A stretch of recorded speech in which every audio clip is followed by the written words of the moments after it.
Praise the Lord. Praise the Lord. கர்த்தரின் பரிசுத்த நாமத்துக்கு ஸ்தோத்திரம். Hallelujah. சின்ன ஜெபம் செய்து செய்திக்குள்ள கடந்து செல்லுவோம். அன்பின் பரலோக தந்தையே, ஆண்டவரே, இந்த பரிசுத்த ஓய்வு நாள் எங்களுக்கு நீங்க தந்ததுக்காக உமக்கு நாங்க நன்றி செலுத்துகிறோம் ராஜா. வந்திருக்கிற ஒவ்வொரு பிள்ளைகளும் நீர் ஆசீர்வதிக்கணும் அப்பா. லைவ்ல பார்த்து கொண்டிருக்கிற பிள்ளைகள், யூடியூப்ல பார்க்க போற பிள்ளைகள் ஒவ்வொருத்தரும் நீங்க பேர் பேராக ஆசீர்வதிக்கணும் அப்பா. அப்பா ஆண்டவரே, உங்களோட தெய்வீக பிரசன்னம் இங்க இறங்கி வந்ததுக்காக உமக்கு நாங்க நன்றி செலுத்துகிறோம் ராஜா. நித்திய ஜீவன் பிரேயரோச நீர் ஆசீர்வாதம் பண்ணதுக்காக உமக்கு நாங்க நன்றி செலுத்துகிறோம் ராஜா. இந்த மலேசியா தேசத்தை நீர் ஆசீர்வதிக்கணும் அப்பா. Thank you Lord, thank you Jesus. அப்பா ஆண்டவரே, ஒரு உண்மையுள்ள மனிதன் எப்படி இருக்க வேண்டும், அவன் கிட்ட நீங்க என்ன எதிர்பார்க்குறீங்க, எப்படி இருந்தா உங்ககிட்ட இருந்து பாராட்டுகள் அந்த மனிதன் பெற முடியும் ஆண்டவரே, உங்ககிட்ட இருந்து பரிபூர்ண ஆசீர்வாதங்களை எப்படி பெற்றுக்கொள்ள முடியும், இதை குறித்து நாங்கள் இன்னும் அதிகமாக நாங்கள் தெரிந்து கொள்ள வேண்டும் சுவாமி. ஆவியானவரை, மாம்சமான என்னை கொண்டு ஒரு உண்மை உள்ள மனிதன் என்ற ஒரு தலைப்பில் நீங்க பேசுங்க, நீங்க இடைபெறுங்க. எங்கள் ஆண்டவராய் இயேசு கிறிஸ்து நாமத்தினால் ஜெபிக்கிறேன் ஜீவனுள்ள நல்ல பிதாவே. ஆமென், ஆமென், ஆமென். ஸ்தோத்திரம். Hallelujah, hallelujah. Praise the Lord. கர்த்தரின் பரிசுத்த நாமத்துக்கு ஸ்தோத்திரம். எல்லாரும் உட்காருவோம். Thank you Jesus. எல்லாரும் எப்படி இருக்கிறீங்க? Praise God. எல்லாரும் சந்தோஷமாக இருக்கணும். ஆண்டவர் ரொம்ப நல்லவர். ஹல்லேலூயா. ஒரு அறிவிப்பு நான் தெரிய வைத்து அதுக்கப்புறமா செய்திக்குள்ள கடந்து செல்றேன். உங்களோட எல்லா ஒவ்வொருத்தரோட ஜெபத்துக்காக ரொம்ப நன்றி. எங்க குடும்பத்துக்காக, பிள்ளைகளுக்காக நீங்க ஜெபம் எல்லாரும் பண்ணியிருக்கிறீங்க. நிறைய உலகத்தில் உள்ள ஒவ்வொரு குடும்பத்தினர்கள், NJPH குடும்பத்தை சார்ந்த ஒவ்வொரு பிள்ளைகளும் எங்க குடும்பத்துக்காக எல்லாருமே ஒரு மனதோட நீங்க ஜபித்திருக்கிறீங்க. அதுக்காக உங்களுக்கு நாங்க நன்றி செலுத்துகிறோம். என்னோட சன்னோட திருமண காரியத்தை ஆண்டவராகிய இயேசு கிறிஸ்து வாய்க்க பண்ணி இருக்கிறாரு. அதுக்காக நம்ம நன்றி செலுத்துவோம். இது தேவனால அரேஞ்ச் பண்ணி இருக்கிற ஒரு திருமணம். இது முழுக்க முழுக்க அரேஞ்ச்டு மேரேஜ். ஹல்லேலூயா. சன்னு யுஎஸ்ல இருக்கிறாரு. விசா இஷ்யூ போயிட்டு இருக்கு யுஎஸ்ல, எல்லாருக்கும் தெரியும். யுஎஸ்ல வேலை பார்த்துட்டு இருக்கிற ஒவ்வொருத்தருக்கும் தெரியும் நான் என்ன சொல்றேன்னு. அந்த இஷ்யூஸ்னால அவரால் மலேசியா தேசத்துக்கு வர முடியும், ஆனால் போக முடியாது. அதனால அவர் அங்கத்தான் இருக்க வேண்டிய ஒரு சூழ்நிலையா இருக்கு. எங்களுக்கு அருமையான மகளை தேவன் கொடுத்திருக்கிறாரு. மகள் பேர் ஸ்வேதா. அவங்களும் யுஎஸ்ல தான் வேலை பார்த்து கொண்டு இருக்கிறாங்க. அவங்களோட குடும்பம் சென்னையில இருக்கு. நல்ல ஒரு கிறிஸ்துவ குடும்பத்தை, ஊழியக்கார குடும்பத்தை எங்களுக்கு ஆண்டவர் கொடுத்திருக்கிறார். அதுக்கு நாங்கள் நன்றி செலுத்துகிறோம். அஃபிஷியலா இந்த நாள்ல NJPH மினிஸ்ட்ரியில நாங்கள் போஸ்ட் பண்ற வெட்டிங் இன்விடேஷன். சன்னோட வெட்டிங்கு ஜூலை 7ஆம் மாதம் இறைவன் வாக்குத்தத்தம் பண்ண மாதிரியே சன்னுக்கு 7ஆம் மாதம் திருமணம் ஆகும் தெரியப்படுத்தினாரு.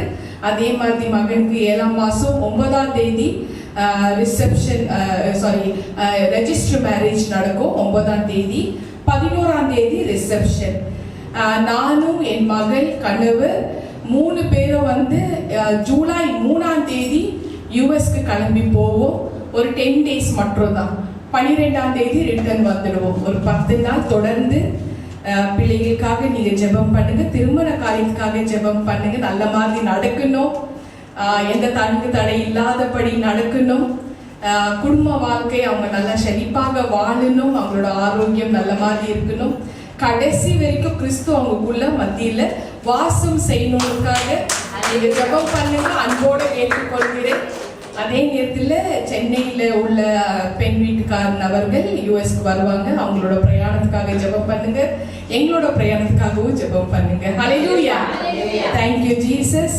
ஆண்டவருக்கு நம்ம நன்றி செலுத்துவோம். தொடர்ந்து ஒவ்வொரு விஷயமும் நம்ம நன்றி செலுத்திட்டே இருக்கணும். இதுதான் தேவன் எதிர்பார்க்கிறாரு. என்னோட டெஸ்டிமனி வீடியோ இதில் டிஸ்பிளே ஆகும். India number, Malaysia number. யாருக்கு ப்ரேயர் ரிக்வெஸ்ட் வேணுமோ அவங்க டெக்ஸ்ட் அல்லது வாய்ஸ் ரெக்கார்டில் உங்களோட ப்ரேயர் ரிக்வெஸ்ட்டை ஷார்ட்டாக வித் பிக்சரோடு அனுப்பி விடுங்க. தேவனோட சமூகத்துக்கு முன்பதாக வைத்து ஜெபம் செய்து அவர்கிட்ட இருந்து பதில் வந்த உடனே நானே உங்களுக்கு கால் பண்ணி தெரியப்படுத்துவேன். ஹல்லேலூயா. கர்த்தரின் பரிசுத்த நாமத்துக்கு ஸ்தோத்திரம். இந்த நாளில் ஆண்டவராகிய இயேசு கிறிஸ்து எனக்கு பேச சொல்லியிருக்கிற தலைப்பு, ஒரு உண்மை உள்ள மனிதன். ஒரு உண்மை உள்ள மனிதன் எப்படி இருப்பான்? அடுத்த வார்த்தையை கொண்டு ஆண்டவர் என்னோடு பேசினார். அவன் என்ன செய்த அந்த மனிதன்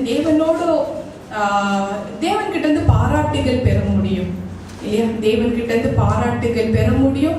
அதே நேரத்தில் அவர்கிட்ட இருந்து பரிபூர்ண ஆசீர்வாதங்களை பெற்றுக்கொள்ள முடியும்ன்றது நமக்கு தெரிய வரும். அப்போ அந்த மனிதன் என்னென்னலாம் செய்தா தேவன்கிட்ட இருந்து இந்த மாதிரி காரியங்கள் நமக்கு கிடைக்கும்ன்றது நம்ம புரிஞ்சுக்கலாம். நம்மளுக்கு வாழ்க்கை நல்லா செழிப்பாக இருக்கும். இந்த ஹோலி பைபிள் நமக்காகவே எழுதப்பட்டிருக்கு. ரோமன்ஸ் 4:23 அந்த வசனத்தின்படி இந்த வேதாகமத்தில் உள்ள ஒவ்வொரு நபர்களும் அவங்க எல்லாரும் நமக்கு முன்மாதிரி. அவங்களோட வாழ்க்கையில என்னென்ன நடந்திருக்கோ அதுதான் நம்ம வாழ்க்கையில நடக்குது. இதை தாண்டி வேற எந்த ஒரு காரியமும் நடக்காது. இதுல பிரச்சனையும் இருக்கு, அதுல சொல்யூஷனும் இருக்கு, எப்படி விடுவிக்கிறாருன்ற ஒரு விஷயமும் இருக்கு, எப்படி நமக்கு சமாதானம் கிடைக்கும்ன்ற ஒரு விஷயமும் இருக்கு. இதுதான் பட்டயம். சோ பிரச்சனைகள் வந்தா அவங்களோட வாழ்க்கையில என்ன நடந்ததுன்னு நம்ம ஆராய்ந்து பார்க்கறதுக்குள்ளோ அதுல தப்பிக்கிற ஒரு வழியும் வச்சிருக்கிறார். அப்போ இந்த ஹோலி பைபிள் முழுக்க நமக்காக தான் எழுதப்பட்டிருக்கு. ஹல்லேலூயா. கர்த்தரின் பரிசுத்த நாமத்துக்கு ஸ்தோத்திரம். அதனால தேவன் தெரியப்படுத்துறாரு. 2 தீமோத்தி 3 15 வசனம். 2 தீமோத்தி எல்லாரும் நோட் பண்ணிக்கங்க. வசனங்களை நீங்க நோட் பண்றதுக்குள்ளோ நீங்க மறுபடியும் அது நீங்க வாசிக்கிறதுக்குள்ளோ ஆண்டவர் உங்களுக்கு இன்னும் அதிகமா தெளிவாக இந்த காரியத்தை விளக்குவார். ஹல்லேலூயா. நீ வெட்கப்படாத ஊழியக்காரனாயும் சத்திய வசனத்தை நிதானமாய் பகுத்து போதிக்கிறவனாயும் உன்னை தேவனுக்கு முன்பாக உண்மையாக நிறுத்தும்படி ஜாக்கிரதையா இரு. இந்த காரியத்துல ஆண்டவர் என்ன தெரியப்படுத்துறாருனாக்கா, நீ வெட்கப்படாத ஊழியக்காரனாக இருக்கணுமா. ஒரு ஊழியம்ன்றது இங்க வந்து பிரீச் பண்ணா மட்டும்தான் ஊழியம் எல்லாம் கிடையாது. ஊழியம்னாலே ஒவ்வொரு விஷயமும் ஊழியம்தான். எல்லாமே வீட்டுல போய் சுவிசேஷம் தெரியப்படுத்துறது ஊழியம் தான், இமேஜினிசம் பண்றது ஊழியம் தான், வர்ஷிப் பண்றது ஊழியம் தான், தேவனோட காரியங்கள் இங்க முன்னிலையில செய்யறதும் ஊழியம் தான். எல்லாமே ஊழியம் தான். முக்கியமா கிளீனிங் எல்லாம் பண்றது, எல்லா விஷயமும் ஊழியம் தான். சோ அந்த காரியத்துல நீ வெட்கப்படாத ஊழியக்காரனா இரு. சிலர் வந்து ஐயோ கிளீனிங் பண்ணுமே, மோப் அடிக்கணுமே, டாய்லெட் கிளீன் பண்ணுமே, அதெல்லாம் வெட்கப்படுறாங்க. அதெல்லாம் இல்ல. ஒரு உண்மை உள்ள மனிதன் எப்படி இருக்கணும்ன்றது தெளிவாக தேவ ஆவியானவர் இதுல தெரியப்படுத்துறார். அதனால வெட்கமே படக்கூடாதுன்னு தெரியப்படுத்துறார். ஒவ்வொரு வார்த்தையிலும் 1000 டைமென்ஷன்கள் இருக்கு. சோ நீ வெட்கப்படாத ஊழியக்காரனாயும் சத்திய வசனத்தை நிதானமாய் பகுத்து போதிக்கிறவனாயும் உன்னை தேவனுக்கு முன்பாக உத்தமமாக நிறுத்தும்படி ஜாக்கிரதையா இரு.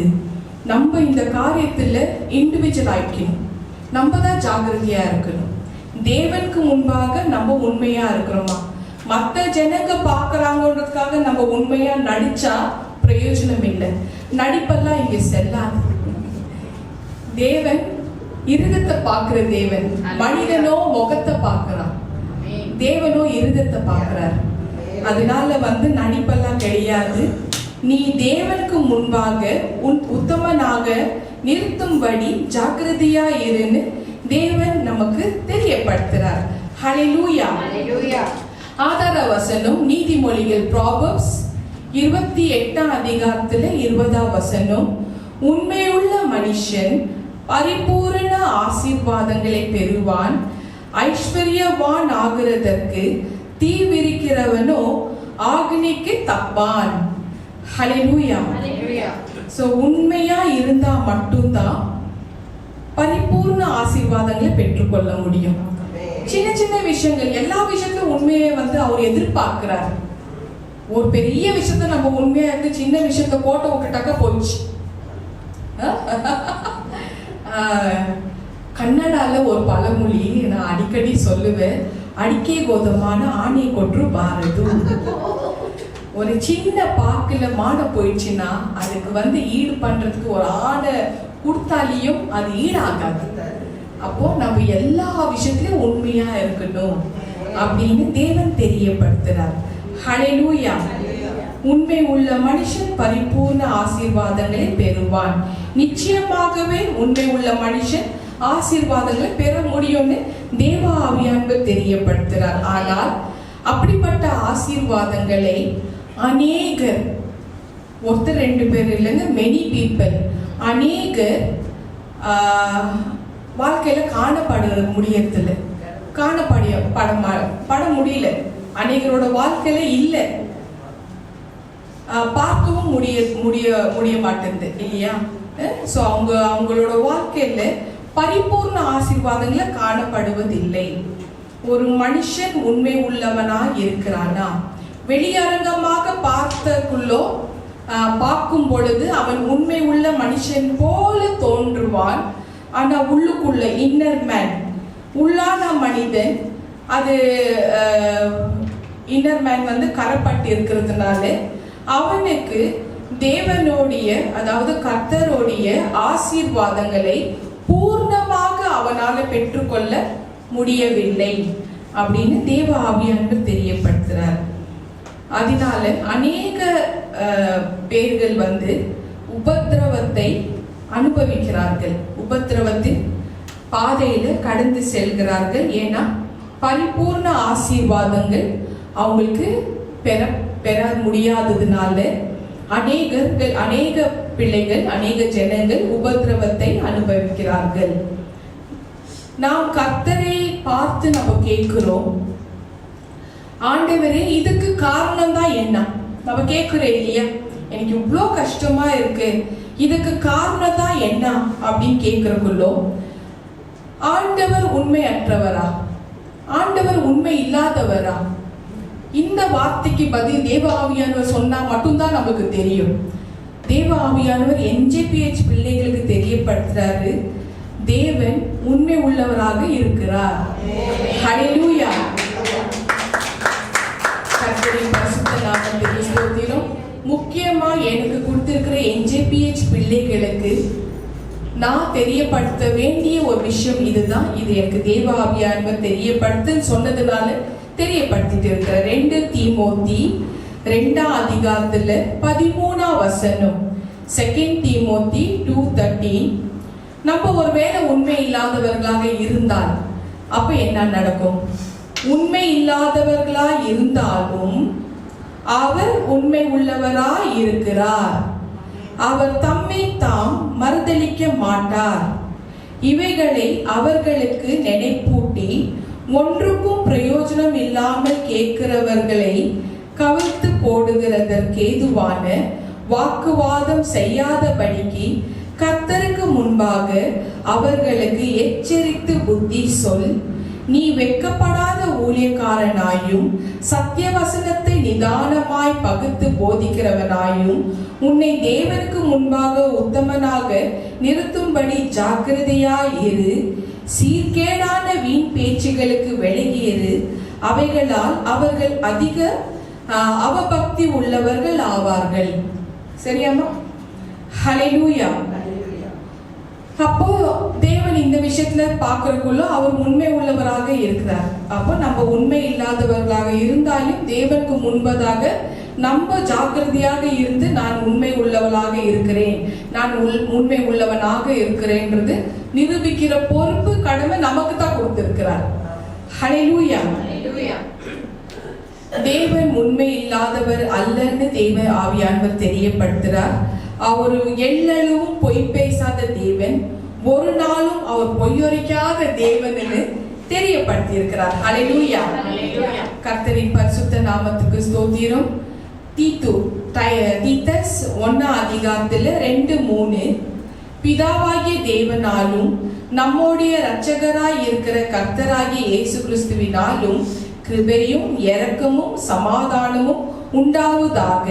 பொய்யறியாத தேவன் ஆதிகாலம் முதல் நித்திய ஜீவனை குறித்து வாக்குத்தத்தம் பண்ணி அதை குறித்த நம்பிக்கை பற்றி தேவ பக்திக்கு ஏதுவான சத்தியத்தை அறிகிற அறிவும் விசுவாசமும் தேவனால் தெரிந்து கொள்ளப்பட்டவர்களுக்கு உண்டாகும்படி. சோ அப்போ இந்த காரியத்துல தேவன் போய் பேச மாட்டாரு தெரியுது.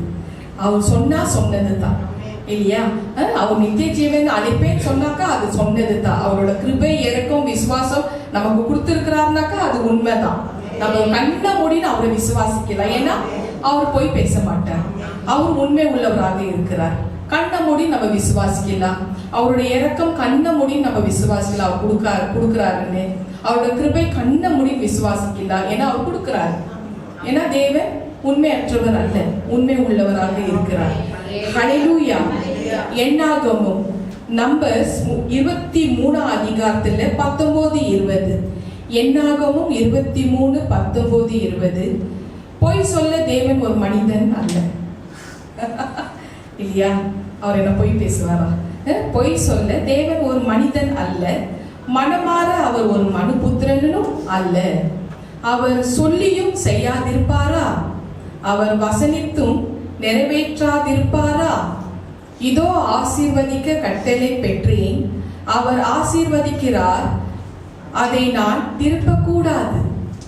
அவர் ஆசீர்வாதம் பெற்றுக்கொண்டக்குள்ள நம்ம பின்வாங்கி போக கூடாது. நமக்கு கொடுத்துட்டாருன்னு சொல்லிட்டு அவர் பார்க்க மறந்தளிச்சவங்களோட கதி என்ன ஆகும்? வீடை கொடுக்கிறார், வாசல கொடுக்கிறார், காடி கொடுக்கிறாரு, எல்லா வேலை கொடுக்கிறாரு, எல்லாமே கொடுக்கிறாரு. ஆனா ஆலயத்துக்கு அவரை வந்து பார்த்துட்டு அவருக்கு நன்றி சொல்லிட்டு போறதுக்கு தானி இல்லை இல்லையா? அப்படிப்பட்ட ஒரு மனுஷங்க தான் நம்ம எல்லாரும். சோ அதை வந்து நம்ம திருப்ப கூடாதுன்னு தேவ ஆவியானவர் தெரியப்படுத்துறார். ஹல்லேலூயா. சோ இந்த வசனங்கள்ல தெளிவா நமக்கு தெரியுது தேவன் உண்மை உள்ளவராக இருக்கிறார். அப்ப பிரச்சனை யார் மேல இருக்கு? தெய்வத்து மேலேயா நம்ம மேலேயா? அவர் நித்திய ஜீவன் கொடுக்கிறாரு, கிருபை இரக்கமும் கொடுக்கிறாரு, அன்பு விசுவாசத்தையும் தாராளமா கொடுக்கிறாரு, எல்லாமே கொடுக்கிறாரு. அவர் மனுஷன் இல்லைன்றாரு, அவர் மனமாற மனுபுத்திரன் இல்லைன்றாரு. அந்த மாதிரி தேவன், பொய் சொல்லாத தேவன், எல்லளவு பொய்யுரைக்காத தேவன், பொய் சொல்ல அவர் ஒரு மனிதன் அல்லன்றாரு. அப்படி இருக்கிறக்குள்ள அப்ப பிரச்சனை நம்ம மேலதான் இருக்கு, தெய்வத்து மேல கிடையாது. பிரச்சனை நம்ம மேலதான் இருக்கு. ஹல்லேலூயா. சோ நம்ம வந்து பிரச்சனைகளை பார்க்கணும். நம்ம கிட்ட தான் பிரச்சனைகள் இருக்குதுன்னு தெளிவா தெரிய வந்துடுச்சு. அப்ப பிரச்சனைகளை நம்ம பார்த்து நம்ம அதுல இருந்து வெளியில வரணும். அந்த பிரச்சனைக்கு ஒரு சொல்யூஷன் இருக்கு. நிச்சயமாக விடுதலை உண்டு. எல்லாத்துக்கும் ஒரு முடிவு இருக்கா? வசனம் சொல்றா நீதிமொழிகள்ல எல்லா விஷயத்துக்கும் ஒரு முடிவு இருக்கு. நிச்சயமாக முடிவு இருக்கு இல்லையா? அப்படி இருக்கிற போலும் பிரச்சனைக்கு ஒரு சொல்யூஷன் இருக்கு. The Healing Hand of God அப்படின்ற ஒரு புத்தகத்தை, தேவனோடைய சுகமாக்குற கரம், சுகமளிக்கும் தேவ கரம், இந்த புத்தகத்தை வந்து ஷர்லி சி கார்வான் இவங்க வந்து எழுதி இருக்கிறாங்க. இதுல என்ன ஒரு விஷயத்தை எழுதி இருக்கிறாங்கன்னாக்கா, ஒரு தெய்வீக சுகத்துக்காக நம்ம ஆண்டவரிடத்துல நம்ம வந்தால், ஒரு டிவைன் ஹீலிங்குக்காக நம்ம ஆண்டவரிடத்துல அவரை தேடி நம்ம வந்தால், ஒருவேளை வந்தாக்கா முதலாவது உன் இருதயத்தை தான் நீ ஆராய்ந்து பார்க்கணும்னு அந்த ஆத்தர் சொல்லி இருக்கிறாங்க. இந்த புத்தகத்துல The Healing Hand of God அந்த புத்தகத்துல அந்த ஆத்தர் அப்படியாக சொல்லி இருக்கிறாங்க. நீ ஆண்டவரிடத்துல நீ வந்து உனக்கு தெய்வீக சுகம் வேணும்னாக்கா, The Healing Hand of God, உனக்கு அந்த சுகம் வேணும்னாக்கா முதலாவது உன்னுடைய இருதயத்தை நீ ஆராய்ந்து பார். ஏதாவது உன் இருதயத்துல தடையான கரைகள் இருக்கிறதா அப்படின்னு வந்து இந்த புத்தகத்துல எழுதி இருக்கிறாங்க இல்லையா? 4000 வருஷத்துக்கு முன்னாடி ஆண்டவர் இந்த புத்தகத்துல ஆல்ரெடி எழுதி வச்சாச்சு இல்லையா? ஹல்லேலூயா. அப்போ ஒவ்வொரு ஈவில் திங்ஸ், பொல்லாத விஷயங்கள் அத்தனையும் எங்கிருந்து உருவாகுது? மனிதனோட இருதயத்துல இருந்து தான் உருவாகுது இல்லையா? இல்ல எல்லா விஷயங்களும் தேவனால் அல்ல, மனிதனோட இருதயத்தினால, உலகத்தினால உண்டான ஒரு விஷயம். சோ இருதயத்துல தான் எல்லா ஈவில் திங்ஸும் ஸ்டார்ட் ஆகுது அப்படின்றக்குள்ள சோ தேவ ஆவியானவர் ஒரு பைபிள்ல ஒரு உண்மை உள்ள மனிதனை குறித்து தேவ ஆவியானவர் பேசுறார். ஒரு உண்மை உள்ள மனிதன் இதுல யாருன்னாக்கா யோபு பத்தி தேவ ஆவியானவர் பேசுறார். இந்த யோபு என்ன பண்ணாருனாக்கா தன்னுடைய வாழ்க்கையை எப்படி பரிசீலித்து பார்த்தாரு. அதே போல அதே மாதிரி நீங்களும் உங்களுடைய வாழ்க்கையை பரிசீலித்து பாருங்கள் அப்படின்னு தேவ ஆவியானவர் நமக்கு தெரியப்படுத்துறார். யோபு தன்னுடைய இருதயத்தை ஒவ்வொரு கட்டமா அவர் பரிசீலித்தாராம், சோதிச்சு பார்த்தாராம். இந்த விஷயத்துல நான் சரியா இருக்கிறேன்னா, இந்த விஷயத்துல நான் சரியா இருக்கிறேன்னா, அந்த மாதிரி நம்ம ஒவ்வொருத்தரும் தங்களோட வாழ்க்கையை பார்க்கணும் தேவ ஆவியானவர் தெரியப்படுத்துறார். ஹல்லேலூயா, கர்த்தரின் பரிசுத்த நாமத்துக்கு ஸ்தோத்திரம். யோபு 31 அதிகாரத்தை நோட் பண்ணிக்கங்க எல்லாருமே. யோபு 31 அதிகாரம் முழுவதையும் யோபு தன்னுடைய சொந்த வாழ்க்கையை, ஜீவிதத்தை எப்படி ஆராய்ந்து பார்த்தான் என்று தேவ ஆவியானவர் இதுல தெளிவாக தெரியப்படுத்தியிருப்பார். சோ அந்த 31 அதிகாரம் முழுவதையும் யோபு தன்னோட வாழ்க்கையை திரும்பி அவர் பரிசீலித்து பார்த்தாராம். யோபு அந்த மாதிரி நம்ம திரும்ப பரிசீலித்து பார்க்கணுமா நம்மளோட இருதயத்துல? பரிசுத்தம் உள்ளவர்கள் இன்னும் பரிசுத்தம் ஆகணும், நீதி உள்ளவர்கள் இன்னும் நீதி செய்யணும் அப்படின்னு தெரியப்படுத்துறாரு. சோ திரும்ப யோபு தன்னோட இருதயத்தை ஆராய்ந்து பார்த்து பரிசீலித்து பார்த்திருந்தாராம். சோ தன்னோட வாழ்க்கையை ஆராய்ந்து பார்க்கும் பொழுது அவனுடைய வாழ்க்கை எப்படி இருந்தது அப்படின்னு முதல்ல எப்படி இருந்தது அவரோட வாழ்க்கை, அவர் ஆராய்ந்து பார்க்கறதுக்குள்ள அவரோட வாழ்க்கை எப்படி இருந்ததுனாக்கா யோபு 1:1 ஊத்ஸ் தேசத்திலே யோபு என்னும் பேர் கொண்ட ஒரு மனுஷன் இருந்தான். அந்த மனுஷன் உத்தமனும் சன்மார்கனும் தேவனுக்கு பயந்து பொல்லாப்புக்கு விலகுகிறவனாயும் இருந்தான். 8ஆம் வசனம் போங்க. அதுல 8ஆம் வசனம், கர்த்தர் சாத்தானை நோக்கி, என் தாசனாகிய யோபுவின் மேல கவனம் வைத்தாயோ? உத்தமனும் சன்மார்கனும் தேவனுக்கு பயந்து பொல்லாப்புக்கு விலகுகிறவனும் ஆகிய அவனை போல பூமியில் ஒருவனும் இல்லை என்றார். கர்த்தரே யோபு பத்தி சாட்சி சொல்லி கொடுத்திருக்கிறார் பாருங்க. கர்த்தரே யோபு பத்தி சாட்சி சொல்லி இருக்கிறார். ஹல்லேலூயா. சோ அவன் நீதிமானாக இருந்தான். அப்போ ஒரு உண்மை உள்ள மனிதன் யோபுன்றது டிக்ளேர் பண்றார். தேவ ஆவியானவர் டிக்ளேர் பண்றார். ஒரு உண்மை உள்ள மனிதன் நேருக்கு நேராக அவர் பேசி கொண்டிருந்தாரா, தேவன்கிட்ட நேருக்கு நேரா பேசி கொண்டிருந்தாரா, தேவனுக்கு பயப்படுகிற ஒரு மனிதனாக இருந்தாரா. இங்க ஆண்டவர் வச்சுட்டு ரூடா பேசிட்டு ஜனங்க இருக்கிறாங்க, சண்டை சச்சரவுகள் பண்ணிட்டு இருக்கிறாங்க. இந்த இடத்துல ஆண்டவர் உட்கார்ந்துட்டு இருக்கிறாரு, எல்லாம் கண்காணிச்சுட்டு இருக்கிறாரு. ஈகோ மக்களுக்கு, நான் தான் சரி, நான் தான் கரெக்ட், நான் சொல்றதா சரி. அதுக்கு பேர் என்னன்னா சுய பிரமாணத்தின் ஆவி, சுய பிரமாணத்தின் ஆவின்பாங்க. சோ அப்படி இருக்காம அந்த மனிதன் யோபு தேவனுக்கு பயந்த ஒரு மனிதனாக இருந்தாரா. ஹல்லேலூயா. ஆனால் அப்படிப்பட்ட ஒரு யோபுக்கு ஒரு கஷ்டம் வருது. அவன் ஒரு கஷ்டத்துல சிக்கி கொண்டான். சோதனைகள் வந்தது. தன்னுடைய 10 பிள்ளைகளை ஒரே நாளிலே சாக கொடுத்தான். அவனுடைய வீடு இடிந்து விழுந்தது. அவனுடைய சொத்து சுதந்திரம் எல்லாம் போனது, எல்லாமே போயிடுச்சு. ஒரே நாள்ல எல்லாமே போயிடுச்சு. யோபு 2:9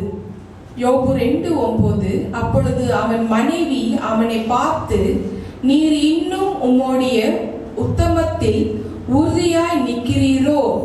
தேவனை தூஷித்து ஜீவனை விடும் என்றாள். அந்த மாதிரி ஒரு கேள்வி தன்னோட சொந்த மனைவியே அவங்களுக்கு கேட்கிறாங்களா. அவரோட மனைவி திட்டுறாங்களா, இன்னும் நீ கடவுளை நம்புறியா? கடவுளை மறுதளிச்சு நீயும் செத்து போ, நம்மளோட லாங்குவேஜ்ல பேசுறதாக்கா. அந்த மாதிரி அவங்க பேசுறாங்க. யோபு இதுல மிகவும் மனம் உடைந்து போறாரு. யோபு 19:17, யோபு 19:17, என் சுவாசம் என் மனைவிக்கு வேறுபட்டிருக்கிறது, என் கர்ப்பத்தின் பிள்ளைகளுக்காக பரிதவிக்கிறேன் அப்படின்னு அவர் மிகவும் வருத்தமாக தான் இந்த விஷயத்த அவர் அழுகுறாரு. என் மனைவியோ இப்ப போயிட்டாங்க, இப்ப என்னோட பிள்ளைகளோ இறந்து போயிட்டாங்க. ஆனா என் பிள்ளைகளுக்கு நினைத்து அவர் ரொம்பவே மிகவும் அழுதாராம். அந்த நேரத்துல தான் யோபுவோட நண்பர்கள் வராங்க, அவனை ஆறுதல் படுத்துறதுக்காக வராங்க. அப்படி படுக்கிறவங்கள இவர் எப்படிப்பட்ட நீதிமானாக இருக்கிறாரு, அவருக்கு ஒரு சோதனை வந்தக்குள்ளோ அதுல இருந்து அவர் எப்படி வெளியில வராருன்றதா இந்த விஷயத்துல தெளிவாக நம்மளுக்கு புரியுற மாதிரி தேவ ஆவியானவர் தெரியப்படுத்துறார். அந்த நண்பர்கள் என்ன செய்யறாங்க, யோபுவோட நண்பர்கள் யோபு 2ஆம் அதிகாரத்துல 12:13, யோபு 2:12-13, அவர்கள் தூரத்தில் வருகையில் தங்கள் கண்களை ஏறெடுத்து பார்த்த போது அவனை உருத்தெரியாமல் சத்தமிட்டு அழுந்து அவரவர் தங்கள் சால்வையை கிழித்து வானத்தை பார்த்து தங்கள் தலைகள் மேல் புழுதியை தூற்றிக்கொண்டு வந்து அவன் துக்கம் மகா கொடிய துக்கம் என்று கண்டு ஒருவரும் அவனோடும் ஒரு வார்த்தையும் பேசாமல் இரவும் பகலும் 7 நாள் அவனோட கூட தரையில் உட்கார்ந்திருந்தார்கள் அப்படின்னு தேவாவியானவர் தெரியப்படுத்துறார். அவங்களோட நண்பர்கள் ஃப்ரெண்ட்ஸ் யோபுவோட பக்கத்திலேயே 7 நாட்கள் டே அண்ட் நைட்டு உட்கார்ந்து அழுறார்கள். யோபு ஒரு பக்கம் அழுறாரு, அவனுடைய நண்பர்களும் சேர்ந்து அவர்களும் அழுதார்கள். அவனுடைய துக்கம் ஆறாததாய் இருக்கிறது, மிகவும் கொடிய துக்கமாக இருக்கிறது. 7 நாட்கள் அவர்கள் அழுதார்கள். 7 நாட்கள் ஆன பிறகு என்ன ஆச்சு? 7 நாட்கள் டே அண்ட் நைட் உட்காந்து அழுகுறாங்க யோபுவோட நண்பர்கள் அவர் கூட பக்கத்திலே உட்காந்து. அப்படி இருக்கிறவங்களும் 7 நாட்கள் ஆன பிறகு என்ன பண்ணாங்க இந்த நண்பர்கள்? யோபு 19:2-3, யோபு பிரதி உத்தரமாக, நீங்கள் எந்த மற்றும் என் ஆத்மாவை வருத்தப்படுத்தி வார்த்தைகளினால் என்னை நொறுக்குவீர்கள். இப்பொழுது 10 தரம் என்னை நிந்தித்தீர்கள். நீங்கள் எனக்கு கடின முகம் காண்பித்தீர்கள், காண்பிக்கிறதுனால் உங்களுக்கு வெட்கமில்லை. யோபுவோட நண்பர்கள் அவனை குற்றம் சாட்டி கொண்டே இருக்க ஆரம்பிக்கிறாங்க. 7 நாட்கள் ஆன பிறகு குற்றம் சாட்ட ஆரம்பிக்கிறார்கள். நீ சுயநிதி உள்ளவன், செல்ஃப் ரைச்சியஸ் மேன், நீ சுயநிதி உள்ளவன், அதனாலதான் உன்னோட இருதயத்துல ஏதோ ஒண்ணு இருக்கு, ஏதோ ஒன்று பண்ணி இருக்கிற கரை இருக்கு, தடை இருக்கு, குழப்பம் இருக்கு, உன்னோட இருதயத்துல தப்பு இருக்கு. இப்படிப்பட்ட சகல குற்ற சாட்டுகளை அவன் மீது வைத்தார்கள். இதை கேட்ட யோபுவோட இருதயம் உடைந்தது. அந்த நேரத்துல எப்போ யோபுவோட நண்பர்களே இந்த மாதிரி தெரியப்படுத்துறதுனால எல்லாமே போயிடுச்சு. அப்பதான் அவர் உட்கார்ந்து அவரோட இருதயத்தை ஆராய்ந்து பார்க்கிறார். அந்த நேரத்துல தான் உடனே உட்கார்றாரு. சரி, நான் கடவுள் முன்பதாக நான் உட்கார்ந்து என்னோட இருதயத்தை நான் இப்ப ஆராய்ந்து பார்க்கட்டும், எந்த விஷயத்த நான் தப்பு செஞ்சு இருக்கிறேன் அப்படின்னு தெரியப்படுத்தி தன்னோட இருதயத்தை ஆராய்ந்து பார்க்கிறார். ஒரு உண்மை உள்ள மனிதன் அவர் தான் உண்மை உள்ள மனிதன் என்றது தேவன்கிட்ட எப்படி நிரூபிக்கிறார்ன்றது நமக்கு ஒரு டீச்சிங்காக இருக்கு. இது யோபு 31ஆம் அதிகாரத்துல தன்னோட வாழ்க்கையை அவர் ஆராய்ந்து பார்க்கிறாரு. 32ஆம் அதிகாரம் அதுல இருந்து 37ஆம் அதிகாரம் நோட் பண்ணிக்கங்க. அவனுடைய நண்பர்கள் திரும்ப திரும்ப யோபுவை கடிந்து கொண்டார்கள். திரும்ப யோபுவை கடிந்து கொண்டார்கள். நீ தப்பு செஞ்சிருக்கிற, நீ பாவம் செஞ்சிருக்கிற, ஏதோ ஒரு விஷயம் உன்னோட இருதயத்துல இருக்கு, அப்படி இல்லைனாக்கா இதெல்லாம் நடக்காது. சகல விதமான குற்றச்சாட்டுகளை வைக்கிறாங்க. யோபு 38ஆம் அதிகாரத்துல இதெல்லாம் ஆன பிறகு அந்த தேவனே இறங்கி வராரு, சர்வ வல்லமை உள்ள தேவன் இறங்கி வராரு. யோபு அந்த நேரத்துல அழுது கொண்டே இருக்கிறார். அவர் வராரு, ஆனா அழுது கொண்டே இருக்கிறார். யோபு அந்த நேரத்துல அழுது கொண்டே இருக்கிறார். யோபு 23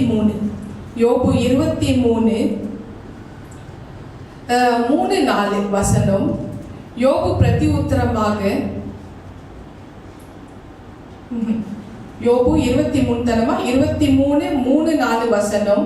நான் அவரை எங்கே கண்டு சந்திக்கலாம் என்பதை அறிந்தால் நலமாயிருக்கும்.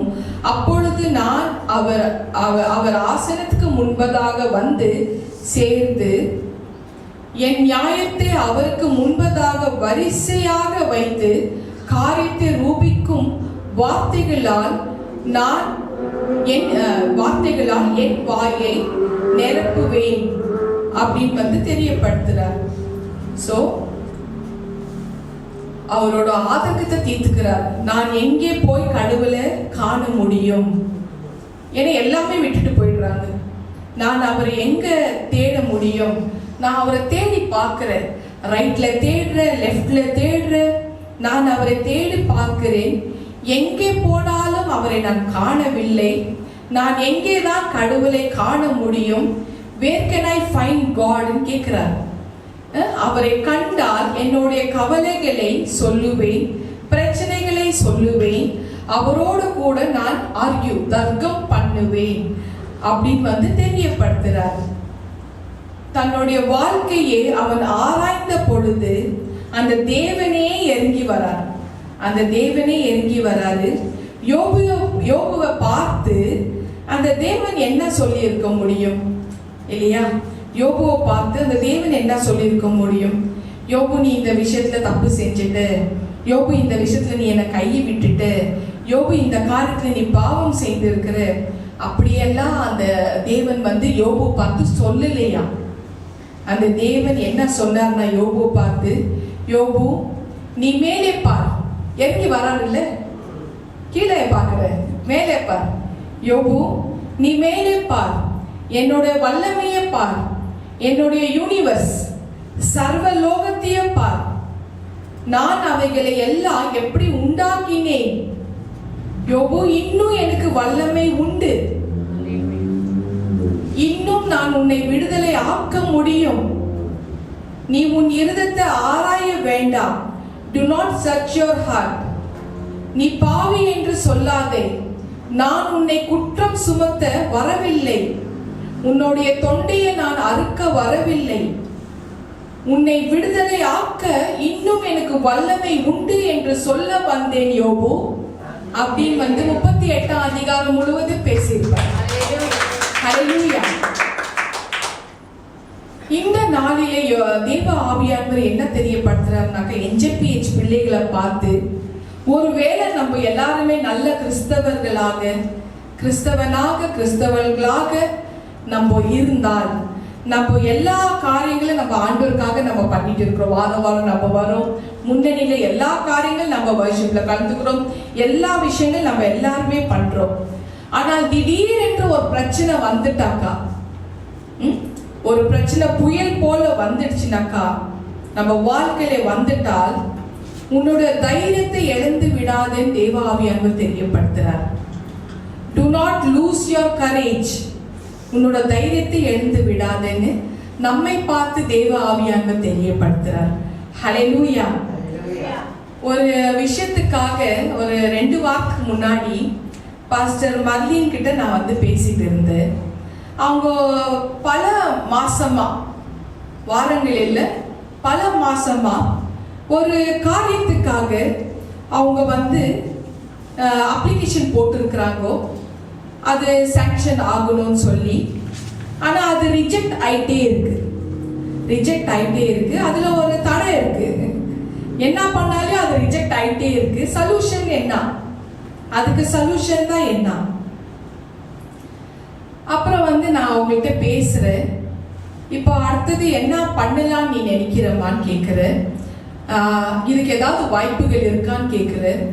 வாய்ப்பே இல்லை பாஸ்டர், முடியவே முடியாது டாக்டர், அவங்க சொன்ன வார்த்தை, முடியவே முடியாது, வாய்ப்பே இல்லை, சாத்தியமே ஆகாது.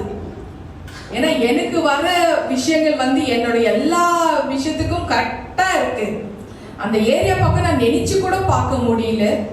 அந்த ஃபீல்டில் நான் வந்து ஃபுல்லாக வந்து என்னால் முடிக்க முடியாது. அது இந்த டைம்ல சாத்தியமே ஆகாது. அது முடிக்கலனாக்கா என்னோட அப்ளிகேஷன் அப்ரூவ் ஆகாது, அது ரிஜெக்ட் ஆகிட்டே தான் இருக்கும். வாய்ப்பே இல்லை பாசன் ஒரே வார்த்தை சொல்றாங்க. டோர் மூடியாச்சு. ஆண்டவர் என்ன பண்றாரு, என் மூலமா இன்னொரு டோர் ஓபன் பண்றாரு. ஓபன் பண்ணி இப்ப வாய்ப்பு இருக்கு பாருன்றாரு. ஒரு நொடியில மாத்திட்டாரு. அப்ப அவங்க என்ன பண்றாங்கன்னா, அந்த டேபிள் வச்சுட்டு அப்படியே தலை குனிஞ்சி கண்ணு ரொப்பி கண்ணீர் நிரம்பிடுச்சு. நான் நினைச்சு கூட பார்க்கல, நான் எவ்வளோ ஸ்ட்ரகிள் பண்ணிட்டு இருக்கிறேன். இத்தனை மாசம் நான் வந்து முயற்சி பண்ணிட்டே இருக்கிறேன். ஆனா என்னால வந்து அந்த விஷயத்த ஃபுல்ஃபில் பண்ணாதான் முடியும். ஆனா முடியல, என்னால சாத்தியம் ஆகவே இல்லை. அதனால தான் அது ரிஜெக்ட் ஆகிட்டே இருக்கு, அப்ரூவ் ஆக மாட்டேங்குது.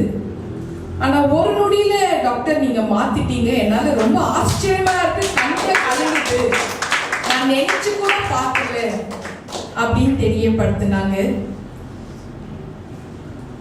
அதனால நம்ம we should not lose our courage. அவரால் எல்லாம் முடியும். ஹல்லேலூயா. தேவன் யோபுக்கு இறங்கி வந்தது போல நமக்கும் இறங்கி வருவார். இன்றைக்கும் அந்த யோபுக்கு இறங்கின அதே தேவன் இன்றைக்கும் நமக்கு உயிரோட இருந்து இறங்கி வந்துட்டு இருக்கிறார். அதுக்கு விட்னஸ் நிறைய இருக்கு இல்லையா? ஹல்லேலூயா. அவர் இறங்கி வருவார். நாட் டு கண்டெம் யூ, உன்னை குற்றம் சாட்ட இல்லை, என்னோட வல்லமையை பார், எனக்கு இன்னும் உன்னை விடுதலை ஆக்க எனக்கு வல்லமை உண்டுன்னு தெரியப்படுத்துறார். ஹல்லேலூயா. தேவன் யோபுக்கு இறங்கி வந்தார். அவனை குற்றம் சாட்டும்படி அல்ல, பிரச்சனைகளை பார்த்து கொண்டிருக்கிற உன் கண்களை தேவனுக்கு முன்பதாக செலுத்து, தேவன் மேல் வெயி. தேவன் மேல நம்ம எல்லாரும் வைக்கணும். உயர்ந்து இருக்கிறார் அவர். மேல பார், கீழே ஏன் பார்க்கிற? பிரச்சனைகளை கீழே ஏன் தேடிட்டு இருக்கிற? மேலானவைகளை தேடுங்கள், மேலானவைகளை நாடுங்கள். யோபு கண்ணெடுத்து பார்க்கிறார், ஏத்து பார்க்கிறார். ஹல்லேலூயா. தேவனுடைய சர்வ வல்லமையை பார்க்கும்படி நமக்கு செய்வார். அதே தேவ ஆவியானவர் நமக்கு உதவி செய்வார். தேவனுடைய சர்வ வல்லமையை பார்க்கும்படியாக செய்வார். ஹல்லேலூயா. யோபு தேவனை நோக்கி பார்த்தார். அந்த நாள்ல பார்க்கிறார். யோபு 42 அதிகாரத்துல 2-5. அப்பொழுது யோபு கர்த்தருக்கு பிரதி உத்தரமாக, தேவரீர் சகலத்தையும் செய்ய வல்லவர், நீர் செய்ய நினைத்ததை தடைப்படாது என்பதை அறிந்திருக்கிறேன். அறிவில்லாமல் ஆலோசனையை மறிக்கிற இவன் யார்? ஆகையால் நான் எனக்கு தெரியாததையும் என் புத்திக்கு எட்டாததையும் நான் அறியாததையும் அலப்பினேன் என்கிறேன். நீர் எனக்கு செவி கொடும், அப்பொழுது நான் பேசுவேன். நான் உம்மை கேள்வி கேட்பேன், நீர் எனக்கு உத்தரவு சொல்லும். என் காதினால் உம்மை குறித்து கேள்விப்பட்டேன், இப்பொழுதோ என் கண் உம்மை காண்கிறது. அந்த தேவனை யோபு பார்க்கிறார், காண்கிறது. ஹல்லேலூயா. எத்தனை முறை நமக்கு தேவன் அவரோட வல்லமையை காமிச்சிருக்கிறார். இன்னும் அவர் மேல நம்ம சந்தேகத்தை படுறோம். யோபு உண்மை உள்ள ஒரு மனிதனாக இருக்கிறாரு. அதனால அந்த தரிசனம் அவருக்கு கிடைக்குது. ஆனா அதே மாதிரி எல்லாருக்குமே அவர் தரிசனம் கொடுக்க வல்லவராக இருக்கிறாரு. அவரோட சர்வ லோகத்தை வல்லமையை நமக்கு பார்க்கும்படியாக செய்யறாரு. அவருக்கு இன்னும் வல்லமை இருக்குதுன்னு நமக்கு தெரியவும் படுத்துறாரு. ஆனாலும் நமக்கு அவர் மேல ஒரு சந்தேகம், அவர் உண்மையற்றவர் அப்படின்னு. அவர் மேலதான் குறைகள் சொல்லுவோம். ஏன்னா நான் சொல்லிட்டு இருந்தேன் அந்த மாதிரி. இப்ப நான் மாறிட்டேன். ஹல்லேலூயா. சோ யோபு அந்த தேவன் யோபுக்கு தரிசனம் கொடுக்கிறாரு. ஒரு யோபு சர்வ வல்லமை உள்ள தேவனை யோபு அந்த நாள்ல காண்கிறார். தேவனுடைய குரலை அவன் கேட்டான். தேவன் தம்முடைய வல்லமையை யோபுக்கு காண்பித்தார். அப்படியே யோபு ஆச்சரியப்பட்டார்.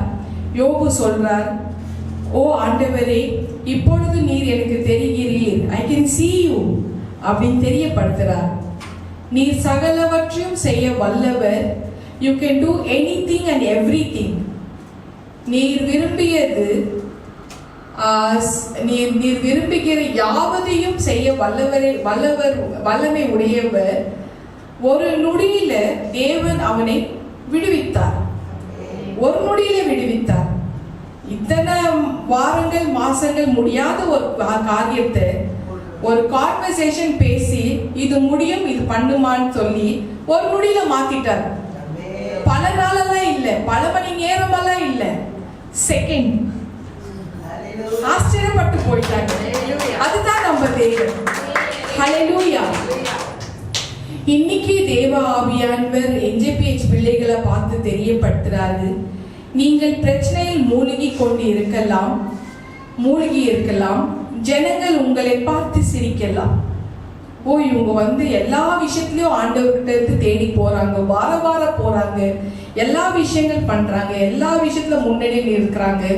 ஆனா அந்த அம்மா அப்பா, அந்த ஐயா அப்பா, அவங்கள பார்த்தா அவங்களோட வாழ்க்கை பிரச்சனையிலேயே மூழ்கி இருக்குது அப்படின்னு நம்மை பார்த்து ஜனங்கள் பரிகாசம் பண்ணி சிரிக்கலாம். ஆனா தேவ ஆவியானவர் NJPH பிள்ளைகளை பார்த்து தெரியப்படுத்துறார், தேவனுடைய மக்கள் ஒரு காலமும் முழுகி போக மாட்டார்கள். ஹல்லேலூயா. இல்லவே இல்லைன்றார். முழுகி போகவே மாட்டார்கள். God people will never sink. நீ முழுக வேண்டுமானால் முதலில் கடவுள் முழுக வேண்டும். காரணம், நமக்கு ஒரு பெரிய மகா தேவன் இருக்கிறார். ஹல்லேலூயா. உலகம் சொல்லும், ஐயோ நீ முழுகி போவாய் என்று. பிசாசு சொல்லுவான், நீ அப்படியே தொலைந்து போவாய் என்று. ஆனா தேவன் சொல்லுவார், இல்லை இல்லை, இன்னும் எனக்கு உன்னை விடுவிக்க முடியும், இன்னும் எனக்கு வல்லமை உண்டு. சோர்ந்து போவாங்க அப்படின்னு தேவ ஆவியானவர் தெரியப்படுத்துறார். அப்போ நம்ம ஒரு உண்மை உள்ள மனிதனை தேவன் அந்த நாள்ல விடுவித்தார், யோபு விடுவித்தார். அப்ப நம்ம கூட உண்மை உள்ள மனுஷியாக மாற முயற்சிப்போம். நம்மளையும் அவர் விடுவிக்க முடியும். அன்னைக்கு விடுவித்த அதே தேவன் தான் இன்னைக்கும் இருக்கிறார். வல்லமையை காமிக்க அவரால் முடியும். நம்மளால பார்க்க முடியும், ருசிக்க முடியும், அனுபவிக்க முடியும். ஹல்லேலூயா. கர்த்தரின் பரிசுத்த நாமத்துக்கு ஸ்தோத்திரம். அந்த நாள்ல யோபு என்ன செய்தாரு? தன்னைத்தானே தாழ்த்தினார். தாழ்த்தி தன்னுடைய இருதத்தை ஆராய்ந்து பார்த்தார். எந்தெந்த விஷயத்துல அவர் தவறுகள் செய்திருக்கிறாரு, மீறி இருக்கிறாரு, ஏதாவது குற்றம் குறை செய்திருக்கிறாரான்னு பார்த்தார். ஆராய்ந்து பார்த்தது போல நம்மளையும் பார்ப்போம். நம்மளோட இருதத்தையும் நம்ம ஆராய்ந்து பார்ப்போம். அப்படி பார்க்கறக்குள்ள நமக்கு கொடுத்திருக்கிற இந்த நாள்ல ஆதார வசனம் கொடுத்திருக்கிறது போலவே பரிபூர்ண ஆசீர்வாதங்களை நம்ம பெற்றுக்கொள்ள முடியும். அப்போ ஒரு உண்மை உள்ள மனிதனாக இருந்தா மட்டும்தான் பரிபூர்ண ஆசீர்வாதங்களை பெற முடியும். ஹல்லேலூயா. நான் உண்மை உள்ளவனாக இருக்கிறேனா, தேவனுக்கு முன்பதாக உண்மையாக இருக்கிறேனான்னு நமக்கு நாமே கேள்வி கேட்டுப்போம். ஹல்லேலூயா. இந்த ஹோலி பைபிள்ல இந்த நாள்ல ஒரு 3 பர்சன் எக்ஸாம்பிளா எடுத்துக்கலாம். அவங்க எப்படி அவங்களோட வாழ்க்கையில அவங்க தவறி இருக்கிறாங்கன்னு பார்ப்போம். அப்படி நம்ம தவற வேண்டாம். நான் எடுக்க போற 3 பேரும் ரொம்ப ஷைனிங்கான மனிதர்கள். அவங்கள எக்ஸாம்பிளா நம்ம பார்ப்போம். அவங்க சின்ன விஷயங்கள்ல தவறி இருக்கிறாங்க. அப்போ நம்ம அது பண்ணாததுக்கு ஒரு டீச்சிங் இது. நம்ம அதுல இருந்து அது பண்ணாம இருக்கிறதுக்கு ஒரு வழி தேவ ஆவியானவர் தெரியப்படுத்துறார். அதை நம்ம படிச்சுக்குவோம். யோபுவும் அந்த காலத்துல அப்படிதான் ஆராய்ந்து பார்த்தாராம். தன்னோட இருதத்தை யோபுவும் அப்படிதான் ஆராய்ந்து பார்த்தாரா. எக்ஸாம்பிள் இவங்களெல்லாம் எக்ஸாம்பிள் வச்சுதான் யோபுவும் ஆராய்ந்து பார்த்தாரா. ஹல்லேலூயா. அதே போல யோபு போல நாமும் ஆராய்ந்து பார்ப்போமே இல்லையா? ஹல்லேலூயா. முதல் மனிதன் ஆதாமை எடுத்துப்போம். யோபு 31:33. யோபு 31:33, 31:33. நான் ஆதாமை போல என் மீறுதலை மூடி என் அக்கிரமத்தை என் மடியிலே ஒளித்து வைத்தேனோ. ஆதாமை போல நான் அக்கிரமம் செய்து என் மடியில ஒளித்து வைத்திருக்கேன். அப்படி என்ன ஒளித்து வைத்தார்?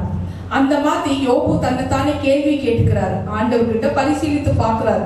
அவருடைய இருதயத்தை சோதித்து பார்க்கிறார். நான் ஆதாமை போல அந்த அக்கிரமம் செஞ்சு நான் மூடி மடிச்சேனா அப்படின்னு கேட்கறது போல நாமும் கேட்போம். ஹல்லேலூயா. Did I do that?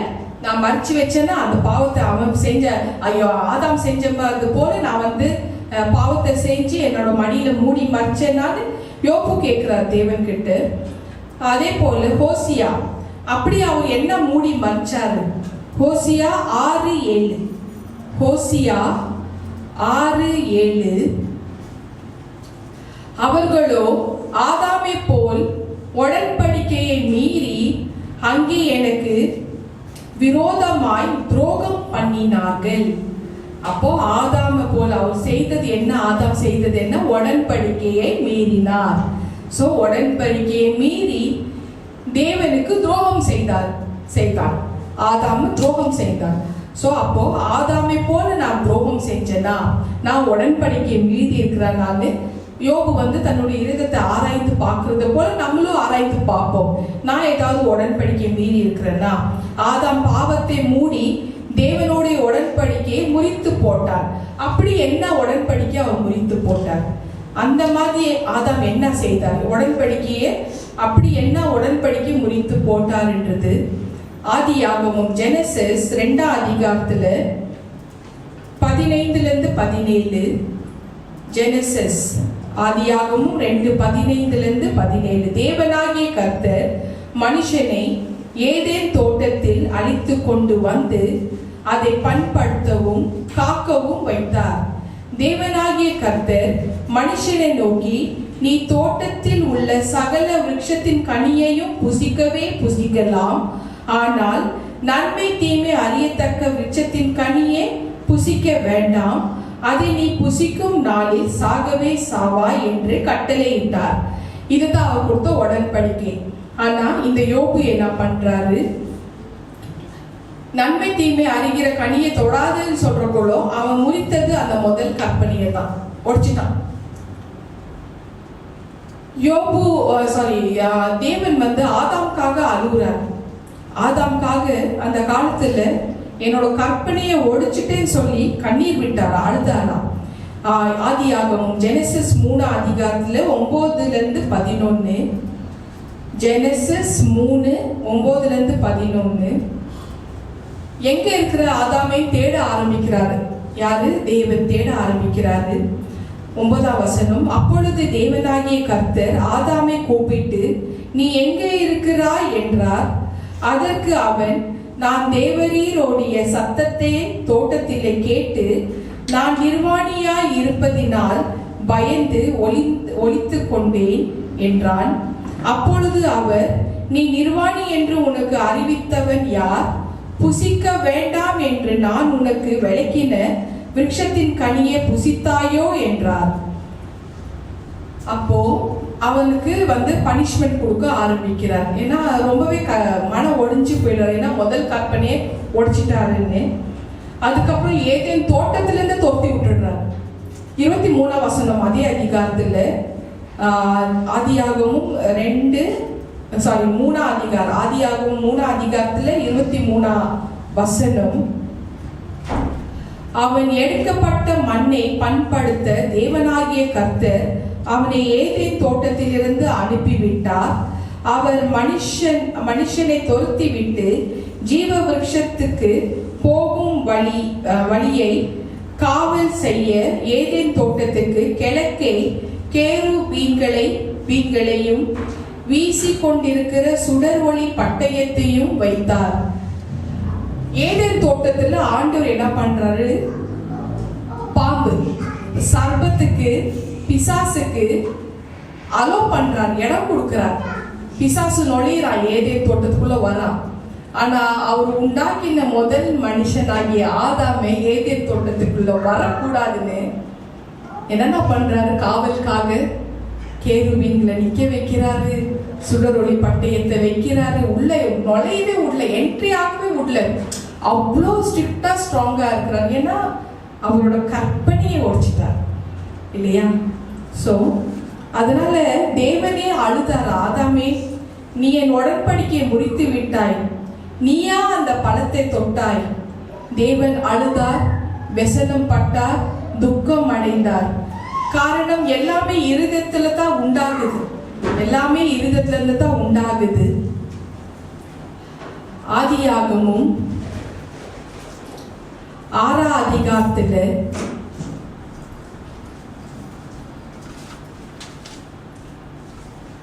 5-6 வசனத்தின்படி மனுஷனுடைய அக்கிரமம் பூமியிலே பெருகிறது என்றும் அவன் இருதயத்து நினைவுகளின் தோற்றமெல்லாம் நித்தமும் பொல்லாததே என்றும் கர்த்தர் கண்டு தாம் பூமியிலே மனுஷனை உண்டாக்கினதற்காக கர்த்தர் மனஸ்தாபம் பட்டார். அது அவர் இருதயத்துக்கு வெசனமாய் இருந்தது.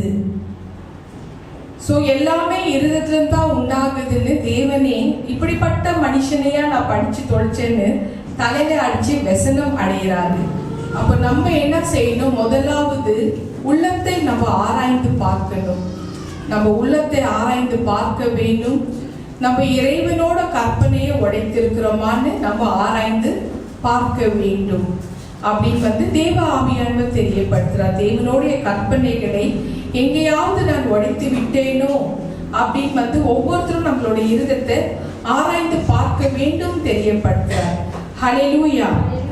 யோவான் 14ஆம் அதிகாரத்துல 21-23 யோவான் ஜான் 14ஆம் அதிகாரத்துல 21ஆம் வசனம், என் கற்பனைகளை பெற்றுக்கொண்டு அவைகளை கை கொள்ளுகிறவனே என்னிடத்தில் அன்பாய் இருக்கிறான். என்னிடத்தில் அன்பாய் இருக்கிறவன் என் பிதாவுக்கு அன்பாய் இருப்பான். நானும் அவனில் அன்பாய் இருந்து அவனுக்கு என்னை வெளிப்படுத்துவேன் என்றார். 23ஆம் வசனம், இயேசு அவனுக்கு பிரதி உத்தரமாக, அதாவது யூதாஸ்க்கு பிரதி உத்தரமாக, ஒருவன் என்னில் அன்பாய் இருந்தால் அவன் என் வசனத்தை கை கொள்ளுவான். அவனில் என் பிதா அன்பாய் இருப்பார். நாங்கள் அவனிடத்தில் வந்து அவனோட வாசம் பண்ணுவோம் அப்படின்னு ஏசப்பாவே தெரியப்படுத்துறார். அப்போ ஒருவன் என்னை நேசிப்பாய் ஆனால் அவன் என் கற்பனைகளை கை கொள்ளுவான், என் வார்த்தைகள் படி நடக்குவான். இதுதான் வெரி சிம்பிள். ஸோ அப்படி இருக்கிறக்குள்ள ஒரு கற்பனையை ஆண்டவர் கொடுத்துட்டாருன்னா நம்ம அதை பிரேக் பண்ணக்கூடாது, உடைக்க கூடாது. அப்போ முதல் மனிதன் ஆதான் உடைச்சிட்டாங்க. அதனால ஏதேன் தோட்டத்துக்குள்ள என்ட்ரியே கொடுக்கல, தொத்தி விட்டுட்டார், வெளியே தொத்தி விட்டுட்டார். பாம்புக்கு பிசாசுக்கு அலோ பண்ணாரு, ஏதேன் தோட்டத்துக்குள்ள அலோ பண்றாரு. ஆனா ஆதாம அலோ பண்ணல. அப்போ நாமும் கூட அநேக முறை நம்ம கூட சொல்றோம், நான் இந்த தப்பு செய்யல, அந்த தப்பு செய்யல, நான் யாரையும் நோக்கடிக்கல, யாரையும் குற்றம் சாட்டல, யாருக்கும் நான் பொல்லாங்கு எதுவும் செய்யல, யாரையும் நான் கொலை செய்யல, நான் யாரையும் குழி தோண்டி எல்லாம் பொதிக்கல, நான் யாரோட பொருளை நான் திருடல, நான் அதை செய்யல, இதை செய்யல, இப்படி ஏராளமான விஷயங்கள் நம்ம சொல்றோம். ஆனால் ஏதாவது ஒரு விஷயத்துல தேவனுடைய ஒரு சின்ன ஒரு விஷயத்துல ஒரு ஸ்மால் அவரோட கற்பனைகளை நம்ம உடைத்திருக்கிறதுக்கு வாய்ப்புகள் உண்டு. ஹல்லேலூயா. அதை நம்ம திருத்திக்கலாம் அப்படின்னு தேவ ஆவியானவர் நமக்கு தெரியப்படுத்துறார். ஏன்னா ஆதாம் தேவனை மிகவும் நேசித்த ஒரு மனிதன். ஆதாமுக்கு தேவனை ரொம்ப பிடிக்கும், நேசித்த மனிதன். ஆனால் ஒரு சின்ன கற்பனையை அவன் உடைத்து விட்டான். அந்த விளக்கப்பட்ட கனியை அவன் தொட்டு விட்டான். சோ அதனால அந்த ஒரு விஷயத்துல ரொம்ப தூரம் ஆயிடுறார். ஆதாம் தேவனை விட்டு ரொம்பவே தூரம் ஆயிடுறார். சோ அந்த மாதிரி நம்ம செய்யக்கூடாதுன்னு தேவ ஆவியானவர் தெரியப்படுத்துற. பாவத்தை மூடி நம்ம மறைக்க வேண்டாம். அவரோட கற்பனைகள் கட்டளைகளை நம்ம ஃபாலோ பண்ணுவோம். ஒருவேளை நம்ம மீறி இருந்தா அவருக்கு அறிக்கை தெரியப்படுத்த, அறிக்கை சொல்லிட்டு நம்ம மன்னிப்பு கேட்டு வந்துடணும், மறுபடியும் வந்துடணும் அப்படின்னு தேவ ஆவியானவர் தெரியப்படுத்துற. மறுபடியும் வந்த பிறகு மறுபடியும் அந்த சேத்துல உழக்கூடாது, பார்க்க கூடாது. அடுத்த மனுஷன் மோசஸ். எடுக்கிறவங்க ஷைனிங்கான ஹோலி பைபிள்ல மோசஸ் எனக்கு ரொம்ப மிகவும் பிரியமான ஒரு மனிதன். ஹல்லேலூயா. மோசஸ் செய்த விஷயம் என்ன? ஏன் அவரோட மினிஸ்ட்ரி ஃபெயிலியர் ஆயிடுச்சு? Is a leader. என்னாகமோ நம்பர்ஸ் நோட் பண்ணிக்கங்க எல்லாருமே. 20ஆம் அதிகாரத்துல 7-8 வசனம். தேவன் சொன்னார் மோசேக்கு, நீ போய் அந்த கண்மலை இடத்தில் பேசுன்னு சொல்றார். நோட் பண்ணிக்கங்க. என்னாகமும் 20ஆம் அதிகாரம் 7-8 வசனம். நீ போய் அந்த கண்மலை இடத்தில் பேசு மோசஸ்ன்றாரு. அந்த கண்மலையே உனக்கு தண்ணீரை கொடுக்கும்னு சொல்றாரு. ஆனா இந்த மோசஸ் என்ன பண்றாரு? பேசல, கண்மலை கிட்ட பேசல. என்னாகமும் நம்பர்ஸ் 20ஆம் அதிகாரத்துல 11ஆம் வசனம் நோட் பண்ணிக்கங்க. நம்பர்ஸ் 20ஆம் அதிகாரத்துல 11ஆம் வசனத்தின்படி மோசே கண்மலை கிட்ட பேசல. என்ன பண்றாரு? மோசே அந்த கண்மலையை 2 முறை அடித்தார், அடிச்சிடுறாரு. இது என்னன்னாக்கா பரலோக மிஷன் ஒண்ணு இருக்கு. அந்த மிஷன் பூர்த்தி ஆகணும், செய்யணும். இப்போ கண்மலை என்றது கண்மலை ஆகிய கிறிஸ்து. அவர் மாம்சத்துல ஒரே தடவை தான் வருவாரு, சிலுவையில அறியப்படணும், அவர் மரணம் அடையணும், ஒரு முறை தான். இப்போ இவர் பிரேக் பண்ணது அவரோட கற்பனையை, அந்த கற்பனையை பிரேக் பண்றாரு. மறுபடியும் 2ஆம் முறை அவர் ஆவியில தான் வருவார், மாம்சத்துல வரவே மாட்டார். அப்படி இருக்கிறவங்களோ 2 முறை அவரோட கற்பனையை உடைச்சிட்டார், ஷேக் பண்ணி விட்டார் மோசஸ். அப்படி ஷேக் பண்ணி விட்டாரு. சோ அந்த கண்மலை கிறிஸ்துவை ஒரு முறை தான் அடிக்கணும். ஆனா மோசஸ் பண்ண விஷயம் என்னன்னா 2 முறை அடிக்கிறாரு. இது மூலமா தேவன் மிகவும் வருத்தப்பட்டார். யோவான் 19:34 போர் சேவகன் ஏசப்பாவை ஈட்டியில குத்தி பாக்குறாரு, இறந்துட்டாரான்னு. ரத்தமும் தண்ணீரும் வருது. ஒரு தடவை ரத்தம் சிந்தினார். அந்த ரத்தம் சிந்தின கையோட தண்ணி வருது அடுத்ததா. அதுக்கு அர்த்தம் என்னன்னாக்கா அந்த தண்ணியில நம்ம எல்லாம் ரட்சிக்கப்படணும், ஞானஸ்தானம் எடுத்துக்கணும். அந்த தண்ணி தான் அவரோட ரத்தம்.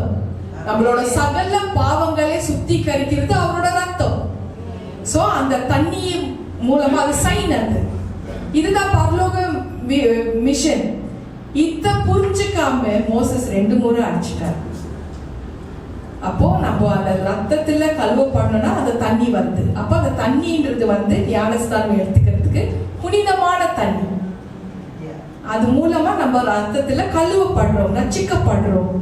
சோ இந்த விஷயத்தை அவரோட கற்பனையை உடைச்சதுனால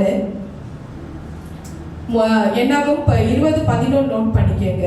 அத கற்பனையை உடைச்சிடுறாரு. 12ஆம் வசனம் என்னாகுமோ நம்பர்ஸ் 20:12 தேவன் மிகவும் துக்கப்படுகிறாரு. நோட் பண்ணிக்கங்க. தேவன் மிகவும் துக்கப்பட்டார். மோசே வாக்குதத்த பண்ண அந்த வாக்குதத்த பண்ண நாட்டுக்குள்ள நீ ஒரு காலமும் பிரவேசிக்க முடியாது மோசேஸ் தெரியப்படுத்திடுறார். ஸ்ட்ரிக்டா சொல்லிடுறாரு, நீ வாக்குதத்த பண்ணப்பட்டு இருக்கிற நாட்டுக்குள்ள நீ பிரவேசிக்கவே முடியாதுன்னு தெரியப்படுத்துறார். ஹல்லேலூயா. உபாகமும் டியூட்டர்னமி 1ஆம் அதிகாரத்துல 37-38 டியூட்டர்னமி 1ஆம் அதிகாரம் 37-38 அன்றையும் உங்கள் நிமித்தம் கர்த்தர் என்மேலும் கோபம் கொண்டு நீயும் அதில் பிரவேசிப்பதில்லை. உனக்கு முன்பாக நிற்கிற நோனின் குமாரனாகிய யோசுவா அதில் பிரவேசிப்பான். அவனை திடப்படுத்து, அவனே அவனை அவனே அதை இஸ்ரவேலுக்கு சுதந்திரமாக பங்கிடுவான். டியூட்டர்னமி உபாகமம் 3:26. கர்த்தரோ உங்கள் நிமித்தம் என் மேல் கோபம் கொண்டு எனக்கு செவி கொடாமல் என்னை நோக்கி, போதும், இனி இந்த காரியத்தை குறித்து என்னோட பேச வேண்டாம் அப்படி தேவன் தெரியப்படுறார் மோசஸ்க்கு. அடுத்த வசனம் உபாகமம் 4:21. கர்த்தர் உங்கள் நிமித்தம் என் மேலே கோபம் கொண்டு நான் யோர்தானை கடந்து போவதில்லை என்றும் உன்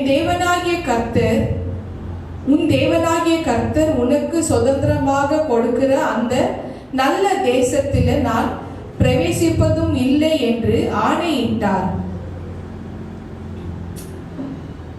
சோ இத்தனை வசனங்கள்லயும் அந்த தான் பண்ண அந்த விஷயத்துக்கு ரொம்பவே ஷாக் ஆயிடுறாரு மோசஸும், பயந்துடுறாரு.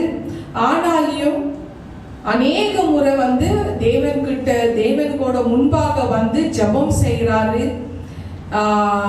ஆண்டவரே என்னை மன்னிச்சிடுங்க. எத்தனை தடவை ஆண்டவரை நோக்கி இந்த காரியங்களை தெரியப்படுத்தினாருன்றது இப்ப நான் வாசிச்ச வசனங்கள்ல நீங்க பார்க்கலாம். அந்த உடன்படிக்கையை, ஐயோ நான் முறித்து விட்டேனே, என்னை மன்னியும், தயவு செஞ்சு forgive me God, ஐயோ நான் அந்த வாக்குத்தத்தம் பண்ணப்பட்ட நாடை நான் காணட்டும், தயவு செஞ்சு என்னை மன்னிச்சிட ஆண்டவரே அப்படின்னு புலம்ப ஆரம்பிக்கிறாரு. நான் அந்த உடன்படிக்கையை மீறி விட்டேன், என்னை மன்னியும், எனக்கு உதவி செய்யும், நான் அந்த வாக்குத்தத்தம் பண்ணப்பட்ட அந்த நாட்டை நான் காணட்டும். ஆனா ஆண்டவர் சொல்றாரு, முடியாது மோசஸ், முடியாது, நான் மிகவும் நீ பண்ண காரியத்துக்காக துக்கப்படுகிறேன் அப்படின்னு சொல்றாரு. அந்த நேரத்துல அவருக்கு 120 வயசு அந்த நாள்ல. அப்ப அவர் என்ன பண்றாரு, உபாகமம் 34 அதிகாரத்துல 6-7 வசனம் நோட் பண்ணிக்கங்க. அதன்படி கர்த்தரே அவரை அடக்கம் பண்றாரு, பலி பண்றாரு. இஸ்ரவேல் மக்கள் தேடுறாங்க, அவரோட சவம் கிடைக்கிறது இல்லை, பாடி கிடைக்கிறதே இல்லை. ஏன்னா கர்த்தரே அடக்கம் பண்ணிட்டாரு. 30 நாள் அறுத்து தேடுறாங்க, கிடைக்கிறது இல்லை. என்னாகமும் 12:7 டிஸ்பிளே போடுமா. இந்த வார்த்தையின் படி தேவனே தெரியப்படுத்துறாரு மோசஸை பார்த்து, என் வீட்டுல நீ எங்கும் உண்மை உள்ளவனாக இருக்கிற மோசஸ் சொன்ன அதே தேவன் இப்ப மோசஸ் உண்மையற்றவனாக போயிட்டார். கானானுக்குள்ளவே பிரவேசிக்க விடல, பார்க்கவே இல்லை, லைஃப் டைம்ல கானான் பார்க்கவே இல்லை, அதுக்குள்ள மரணம் அடிச்சிடுறார். அப்படி நம்ம ஏதாவது செஞ்சிருக்கிறோமா? தேவனுக்கு மீறி நம்ம ஏதாவது நடந்திருக்கிறோமா? இல்லையா? மீறுதல் பண்ணி இருக்கிறோமா? அவர் கொடுத்திருக்கிற அந்த கட்டளை நம்ம மீறி இருக்கிறோமா? ஆதாம் போல மீறி இருக்கிறோமா? மோசஸ் போல மீறி இருக்கிறோமா? அப்போ என் வீட்டுல உண்மை உள்ள மனிதன் சொன்ன அதே தேவன், உண்மையற்றவனாக நீ இருக்கிறியே, நீ என்னோட தேசத்துக்கு நீ வர முடியாது, கானானுக்குள்ள நீ பிரவேசிக்க முடியாதுன்னு தெரியப்படுத்தினார். இத்தனைக்கும் மோசஸ் தேவனை முகமுகமாக பார்த்து பேசுவோம். 8ஆம் வசனம் 12 என்னாகமும் 12:7-8 முகமுகமா பார்த்து பேசினவர். ஹல்லேலூயா. இந்த நாள்ல தேவ ஆவியானவர் எஜ்ஜபேச் பிள்ளைகளை பார்த்து தெரியப்படுத்துறாரு, உங்களுடைய உள்ளத்தை நீங்க எல்லாருமே ஆராய்ந்து பாருங்க. ஒருவேளை பிரதான கட்டளைகள் நீங்கள் கீழ்ப்படிந்திருக்கலாம், கை கொண்டு இருக்கலாம். ஆனால் ஒரு சின்ன காரியத்தில் ஏதாவது, ஒரு சின்ன விஷயத்துல ஏதாவது நீ தேவனோட உடன்படிக்கையை மீறி இருக்கலாம். அது நீ ஆராய்ந்து பார்த்து வந்துடு, ஆண்டவர்கிட்ட மறுபடியும் சரணடைஞ்சு வந்துடுன்னு தெரியப்படுத்துறார். ஹல்லேலூயா. மார்க் 12:30 வசனத்தின்படி, உன் தேவனாகிய கர்த்தரிடத்தில் உன் முழு இதயத்தோடும், உன் முழு ஆத்மாவோடும், உன் முழு மனதோடும், உன் முழு பலத்தோடும் அன்பு கூறுவாய் என்பதே பிரதான கற்பனை. இந்த காரியத்தை யோபு தெரியப்படுத்துறார். ஆராய்ந்து பார்த்து தெரியப்படுத்துறேன். நான் உண்மையிலே தேவனை நேசித்தேனா, அதே மாதிரி முழு இருதத்தோட ஆத்மாவோட மனதோட அன்பு கூர்ந்தேனா, அதே மாதிரி நம்மளும் தேவன்கிட்ட ஆராய்ந்து பார்க்கணும். நான் உங்களை முழு இருதத்தோட மனதோட ஆத்மாவோட பலத்தோட அன்பு செய்தனா ஆராய்ந்து பார்ப்போம். ஹல்லேலூயா. கர்த்தரின் பரிசுத்த நாமத்துக்கு ஸ்தோத்திரம். யோபு 31 அதிகாரத்துல 24 28, யோபு 31st சாப்டர்ல 24 28, நான் பொன்னின் மேலே என் நம்பிக்கையை வைத்து தங்கத்தை பார்த்து நீ என் ஆதரவு என்று நான் சொன்னதும் என் ஆஸ்தி பெரியதென்றும் என் கை மிகுதியும் கிடைத்ததென்றும் நான் மகிழ்ந்ததும் சூரியன் பிரகாசிக்கும் போது அல்லது சந்திரன் மகிமையா செல்லும் போது நான் அதை நோக்கி என் மனம் ரகசியமாய் மயங்கப்பட்டு என் வாய் என் கையை முத்தி செய்ததுண்டானால் இதுவும் நியாயாதிபதிகளால் விசாரிக்கப்படத்தக்க அக்கிரமமாய் இருக்கும். அதனால் உன்னதத்தில் இருக்கிற தேவனை மறுதலிப்பேனே. என் பகைஞனுடைய ஆபத்தில நான் மகிழ்ந்து பொல்லாப்பு அவனுக்கு நேரிட்ட போது களி கூர்ந்திருந்தேனோ. அவன் ஜீவனுக்கு சாபத்தை கொடுக்கும்படி விரும்பி வாயினால் பாவம் செய்ய நான் இடம் கொடுக்கவில்லை அப்படின்னு ஆராய்ந்து பார்த்து அவரே தெரியப்படுத்துறார். யோபு தேவனுக்கு தெரியப்படுத்துறார். இப்படிப்பட்ட காரியங்கள் நம்ம பண்ணியிருக்கிறோமா ஆராய்ந்து பார்க்கலாம். இந்த விஷயங்கள்ல எவ்வளோ விஷயங்கள் தெரியப்படுத்துறார். பொன்னின் மேல ஆசை வச்சேன்னா என்னோட கையில தான் நான் சம்பாதிச்சது நான் இது பண்ணேன்னா என்னோட பகைஞருக்கு அவங்க சபிக்கப்பட்டுட்டோம், அவங்க நாசமா போட்டு நான் சொன்னேன்னா நான் அப்படிதான் சொல்லுங்க அப்படின்னு ஆராய்ந்து பார்க்கறது போல நம்மளும் ஆராய்ந்து பார்ப்போம் இல்லையா? ஹல்லேலூயா.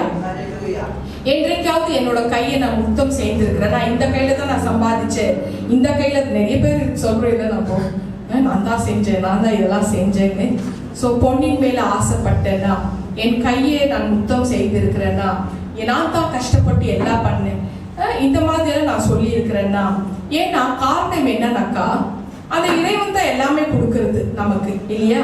உபாகமும் 8ஆம் அதிகாரம், டியூட்டார்னமி 8ஆம் அதிகாரத்துல 17-18 வசனம், என் சாமர்த்தியமும் என் கை பலனும் இந்த ஐஸ்வர்யத்தை சம்பாதித்தது என்று நீ உன் இருதயத்தில் மறுபடியும் வாசிக்கிற. உபாகமும் 8ஆம் அதிகாரத்துல 17-18 வசனம், என் சாமர்த்தியமும் என் கை பலனும் இந்த ஐஸ்வர்யத்தை எனக்கு சம்பாதித்தது என்று நீ உன் இருதயத்தில் சொல்லிக் கொள்ளாமலும் இருக்க எச்சரிக்கையாய் இருந்து உன் தேவனாகிய கர்த்தரே நினைப்பாயாக.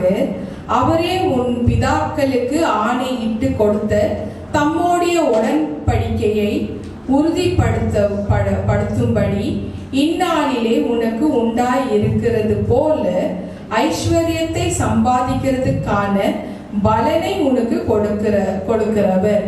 சோ எல்லாமே இறைவன் தான் கொடுக்கிறாரு இல்லையா? அப்போ நான் தான் பண்ணேன் நம்ம சொல்லக்கூடாதுன்னு தேவ ஆவியானவர் தெரியப்படுத்துறாரு. என்னுடைய சக்தினால நான் இவ்வளோ பணம் சம்பாதிச்சிருக்கிறேன் அப்படி சொல்லக்கூடாதா? நம்ம என் கையினால என்னோட பலத்தினால தான் நான் இதெல்லாம் பண்ணேன். ஏன்னா அப்படி நம்ம ஒரு வேலை சொன்னாக்கா தேவ ஆவியானவர் தெரியப்படுத்துறாரு, நீ அப்படி ஒரு வேலை நான் தான் பண்ண நீ சொன்னா நான் உனக்கு உடன்படிக்கை பண்ணின ஆசீர்வாதங்களை நான் உனக்கு கொடுக்க மாட்டேன் அப்படின்னு தெரியப்படுத்துறார். ஏன்னா கொடுக்குறவரு எல்லாமே அவர் தான். அவர் கொடுத்தாரு, அவர் எடுத்தார். ஹல்லேலூயா. சோ ஒரு நாளும் ஒரு உண்மை உள்ள மனிதன் இது போல வார்த்தைகளை நம்ம பயன்படுத்த கூடாதான். எப்போ நம்ம வாயில அந்த வார்த்தைகள் வந்துடுதோ அப்பவே கமாண்ட் வந்துடும் மேலிருந்து, ஸ்டாப், நான் தான் அது செஞ்சேன்னு நீ சொல்ல வேண்டாம். இதை கொடுத்தது ஹெவன்லி ஃபாதர், அவர் தான் கொடுத்தாரு. ஏன்னா எல்லாமே கொடுக்குறோம் அவரு, ஐஸ்வர்யத்தையோ பலத்தையோ அவர் தான் கொடுக்கறது. ஒரு வேலை கொடுக்கறாருன்னா அவர் தான் கொடுக்கறாரு. நமக்கு நம்ம கிடைக்க, நம்மளுக்கு நம்ம கிரியேட் செய்யணும், நம்ம தேடணும். ஜெபம் செய்து நம்ம தேடுறதுக்குள்ள அவர் கொடுப்பாரு. நீயா போய் எதுவுமே உன்னால எதுவுமே ஒன்றும் பண்ண முடியாது. அவர் இல்லைன்னா நம்ம எதுவுமே பண்ண முடியாது, ஜீரோ. அது நம்ம அந்த வாழ்க்கையை தத்துவத்தை நம்ம புரிஞ்சுக்கினாலே போதும். ஹல்லேலூயா. அப்போ ஒரு உண்மை உள்ள மனிதன் இதெல்லாம் நான் தான் செஞ்சேன்னு சொல்ல மாட்டாங்களா? கடவுள் தான் எனக்கு உதவி செஞ்சார், கடவுள் தான் நமக்கு கொடுத்திருக்கிறார், கடவுள் தான் எனக்கு வீட்டுக்கு உதவி செஞ்சார், கடவுள் தான் எனக்கு வேலைக்கு உதவி செய்தார், கடவுள் தான் என்னோட திருமண காலத்துக்கு உதவி செஞ்சார், குழந்தை பாக்கியத்துக்கு உதவி செஞ்சார், படிப்புக்கு உதவி செஞ்சார். எல்லாமே அந்த இறைவனை தான் நம்ம ஃபோக்கஸ் பண்ணணும், அவரை தான் முன்னுக்கு நம்ம நிறுத்தணும்னு தேவ ஆவியானவர் தெரியப்படுத்துறாரு. அநேக முறை நம்ம கூட சொல்றோம், எத்தனையோ தடவை நம்ம சொல்லியிருக்கலாம், நமக்கே தெரியாம கஷ்டப்பட்டு நான் தான் வீடு கட்டினேன், கஷ்டப்பட்டு நான் தான் லோன் எடுத்து காரை வாங்கினேன், கஷ்டப்பட்டு என்னோட பிள்ளைய நான் தான் படிக்க வச்சேன், நான் நமக்கே தெரியாம விட்டுடுறோமா? வாயில வார்த்தையை விட்டுடுறோமா? அப்ப நம்ம அதை திருத்திக்கணும். இதுக்கு மேல அந்த வாயில வார்த்தைகள் வரக்கூடாது. அதுதான் அவருக்கு தெரியப்படுற. வாயில நான் சொன்னேன்னா, என் வாயில சொன்னா கேட்கிறாரா யோபு? அப்ப நம்மளும் வாயில சொல்லக்கூடாது, இந்த வார்த்தைகளை சொல்லக்கூடாது அப்படின்னு தேவ ஆவியானவர் தெரியப்படுத்துறார். என்ன தெரியப்படுத்திருக்கிறாரு? 30ஆம் வசனம், யோபு 31:30 வசனம். அவன் ஜீவனுக்கு சாபத்தை கொடுக்கும்படி விரும்பி வாயினாலே பாவம் செய்ய நான் இடம் கொடுக்கவில்லை. சோ இந்த காரியம் இல்லை, எந்த காரியமும் இந்த வாயிலிருந்து வரக்கூடாதுன்னு தேவ ஆவியானவர் தெரியப்படுத்துறார். ஹல்லேலூயா. கர்த்தரின் பரிசுத்த நாமத்துக்கு ஸ்தோத்திரம். ரீடர்ஸ் டைஜஸ்ட் என்ற ஒரு ஆர்டிக்கல்ல இப்படியாக எழுதப்பட்டிருக்கு. அதிகமாக இருதயம் நோய் யாருக்கு வருதுன்னா, ஹார்ட் அட்டாக் வருதுன்னா, நான் தான் சொல்றவங்களுக்கு அதிகமான ஜனங்களுக்கு ஹார்ட் அட்டாக் வருதா? இந்த ஆர்டிக்கல்ல நீங்க போய் பார்த்தா தெரியும், ரீடர்ஸ் டைஜஸ்ட்னு. ஸோ இவங்க எப்படின்னாக்க இருப்பாங்கன்னா, நம்ம ஒரு விஷயத்த சொல்றதுக்கு முன்னாடி அவங்கள்ட்ட பதில் இருக்கும், பேச விட மாட்டாங்க. Before you finish your question அவங்களுக்கு ஆன்சர் ரெடியா இருக்கும். ஸோ அப்படி இருக்கிற ஒரு விஷயம். அவங்களுக்கு அதிகமா ஹார்ட் அட்டாக் அந்த கேட்டகரியில் உள்ள ஆளுங்களுக்கு தான் வரும். நான் தான் இதை செஞ்சேன், நான் தான் இது பண்ணேன், நான் தான் அது பண்ணியிருக்கிறேன், எல்லாமே நான் தான் பண்ணேன் அப்படின்றது. தேவனுக்கு முன்பதாக நம்மளுடைய இருதத்தை நம்ம ஆராய்ந்து பார்ப்போம். ஸோ அப்படி பேசின ஒரு மனிதன், நான் தான் இது செஞ்சேன், நான் தான் இது பண்ணேன்னு சொல்லிட்டு அப்படி பேசின ஒரு மனிதன் வேதத்துல அவருக்கு என்ன நடந்தது? 3 பர்சன் சொன்னேன்ல, ஆதாம பார்த்தோம், மோசஸை பார்த்தோம். இப்போ 3ஆவதான மனிதன் நேபுகாத்நேச்சர், அவரை பார்ப்போம். அவரோட வாழ்க்கையில அவர் சொன்ன வார்த்தை, நான் தான் இது செஞ்சேன், நான் தான் அது பண்ணேன், நான் தான் இது பண்ணேன் அப்படி சொன்ன அந்த மனிதனோட வாழ்க்கை என்ன ஆச்சு? நம்ம சும்மா ஏனாதானும் சொல்லிடுறோம், நான் தான் இதெல்லாம் பண்ணேன், நான் தான் இவ்வளோ சம்பாதிச்சேன், என்னோட உழைப்பு, என்னோட சம்பாதனை, நான் தான் கட்டுனேன், நான் தான் கார் வாங்கினேன், நான் தான் பண்ணேன். நம்மளே தெரியாம சொல்லி இருக்கலாம். அதே மாதிரி அவருக்கு தெரியாம அவரே சொன்ன காரியத்தின் மூலமா என்ன நடந்தது, அந்த மனிதனோட வாழ்க்கையில என்ன நடந்ததுன்றது நம்ம பார்க்கறதுக்குள்ள நமக்கு இது ஒரு விழிப்புணர்வா இருந்து அது போல நம்ம விஷயங்கள் பண்ணாம தவிர்க்க முடியும். ஹல்லேலூயா. தானியேல் 4ஆம் அதிகாரத்துல 29 30 வசனம். தானியேல் 4:29-30. 12 மாதம் சென்ற பின்பு 12 மாதம் சென்ற பின்பு ராஜா பாபிலோன் ராஜ்யத்தின் அரண்மனை மேல் உலாவிக் கொண்டிருக்கும் போது, இது என் மகிமையின் பராக்கிரமத்தினால் என் மகிமை பிரதாபத்துக்கென்று ராஜ்யத்துக்கு அரண்மனையாக நான் கட்டின மகா பாபிலோன் அல்லவா என்று சொன்னான். அந்த வார்த்தை ராஜாவின் வாயில் இருக்கும் போதே சொன்னேன்ல, இந்த வாயி அது சொல்லி அந்த வார்த்தை சொல்லி மூடல, வாய் இன்னும் மூடல, சொல்லி இன்னும் மூடல. 31ஆம் வசனம், அந்த வார்த்தை ராஜாவின் வாயில் இருக்கும் போதே வானத்திலிருந்து ஒரு சத்தம் உண்டாகி, ராஜாவாகிய நேபுகாத் நேச்சாரே, ராஜ்யபாரம் உன்னிடத்தில் இன்று நீங்கிற்று,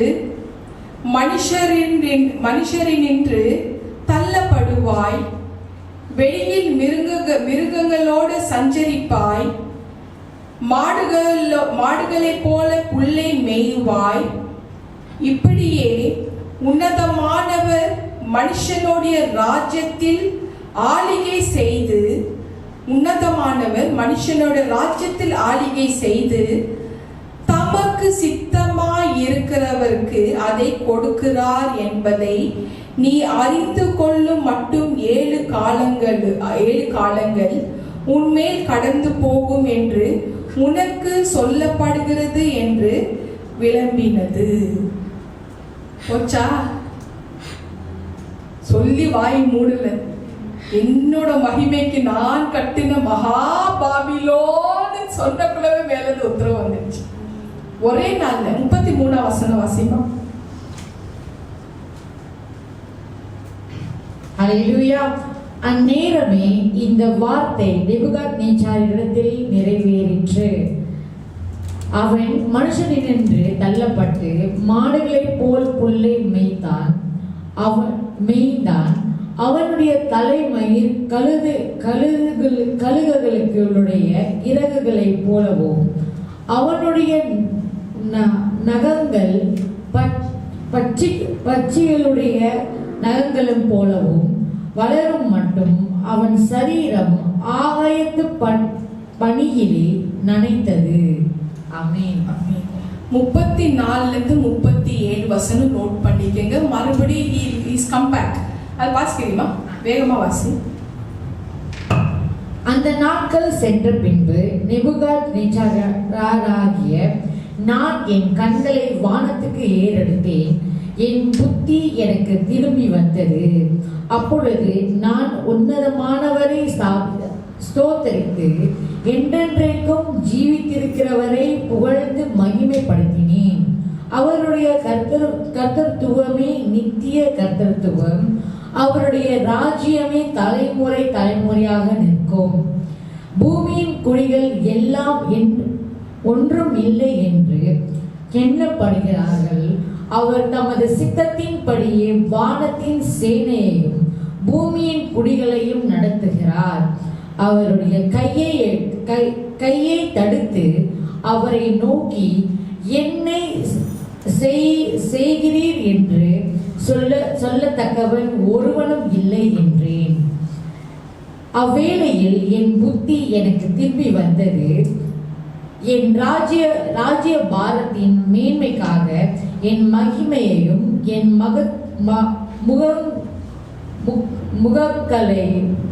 முகக்கலையும் எனக்கு திரும்பி வந்தது. என் மந்திரிமாரும் என் பிரபுக்களும் என்னை தேடி வந்தார்கள். என் ராஜ்யத்திலே நான் ஸ்திரப்படுத்தப்பட்டேன். அதிக மகத்துவமும் எனக்கு கிடைத்தது. ஆகையால் நேபுகாத்நேச்சாராகிய நான் பரலோகத்தின் ராஜாவை புகழ்ந்து உயர்த்தி மகிமைப்படுத்துகிறேன்.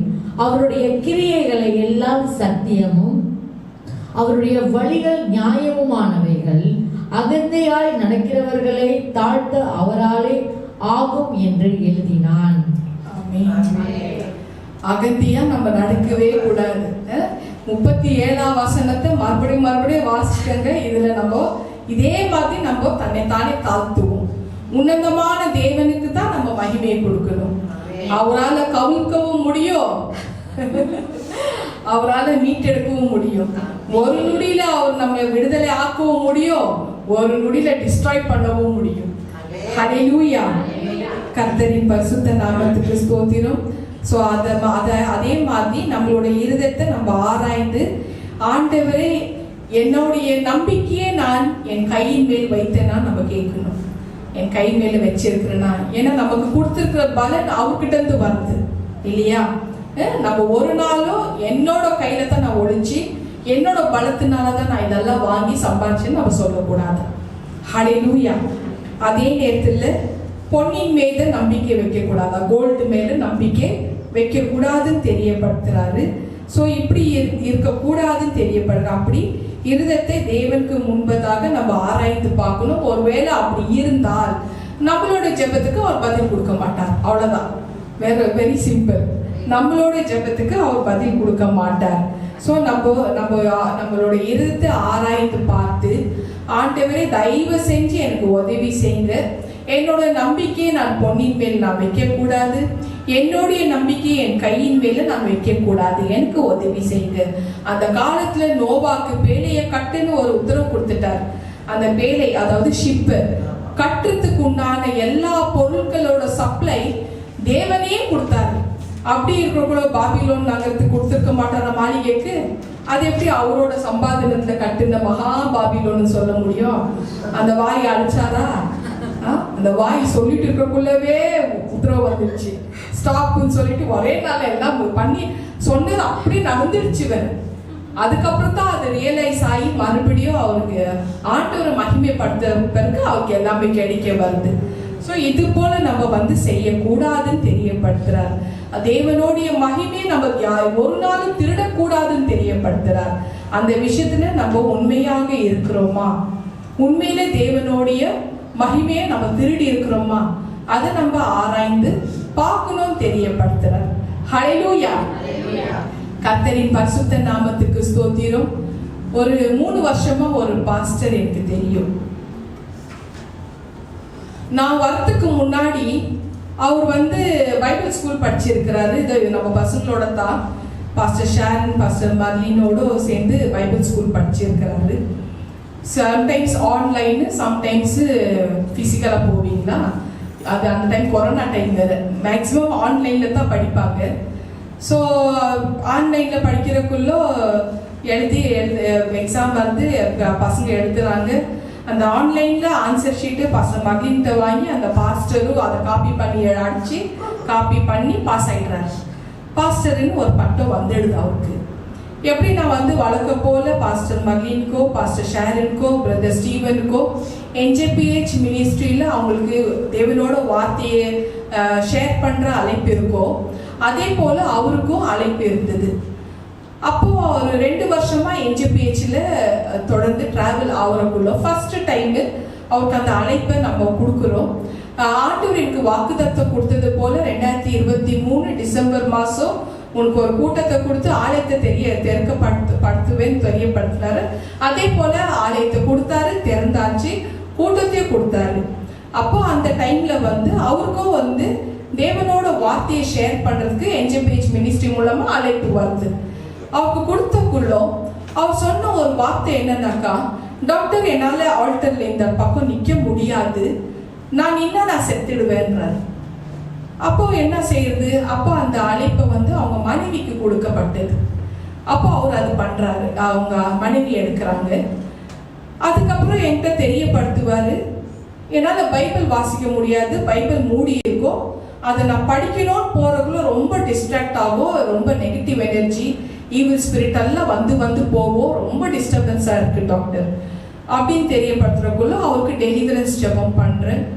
2 வருஷமா அவருக்கு 4 முறை பிசாசினால் தாக்கப்படுது. ஏன்னா போய் இன்வைட் பண்ணிட்டு வருவாரு, தாக்கிடும். வந்தா 1-2 வராது, 4 பிசாசா பிடிச்சிட்டு வரும்.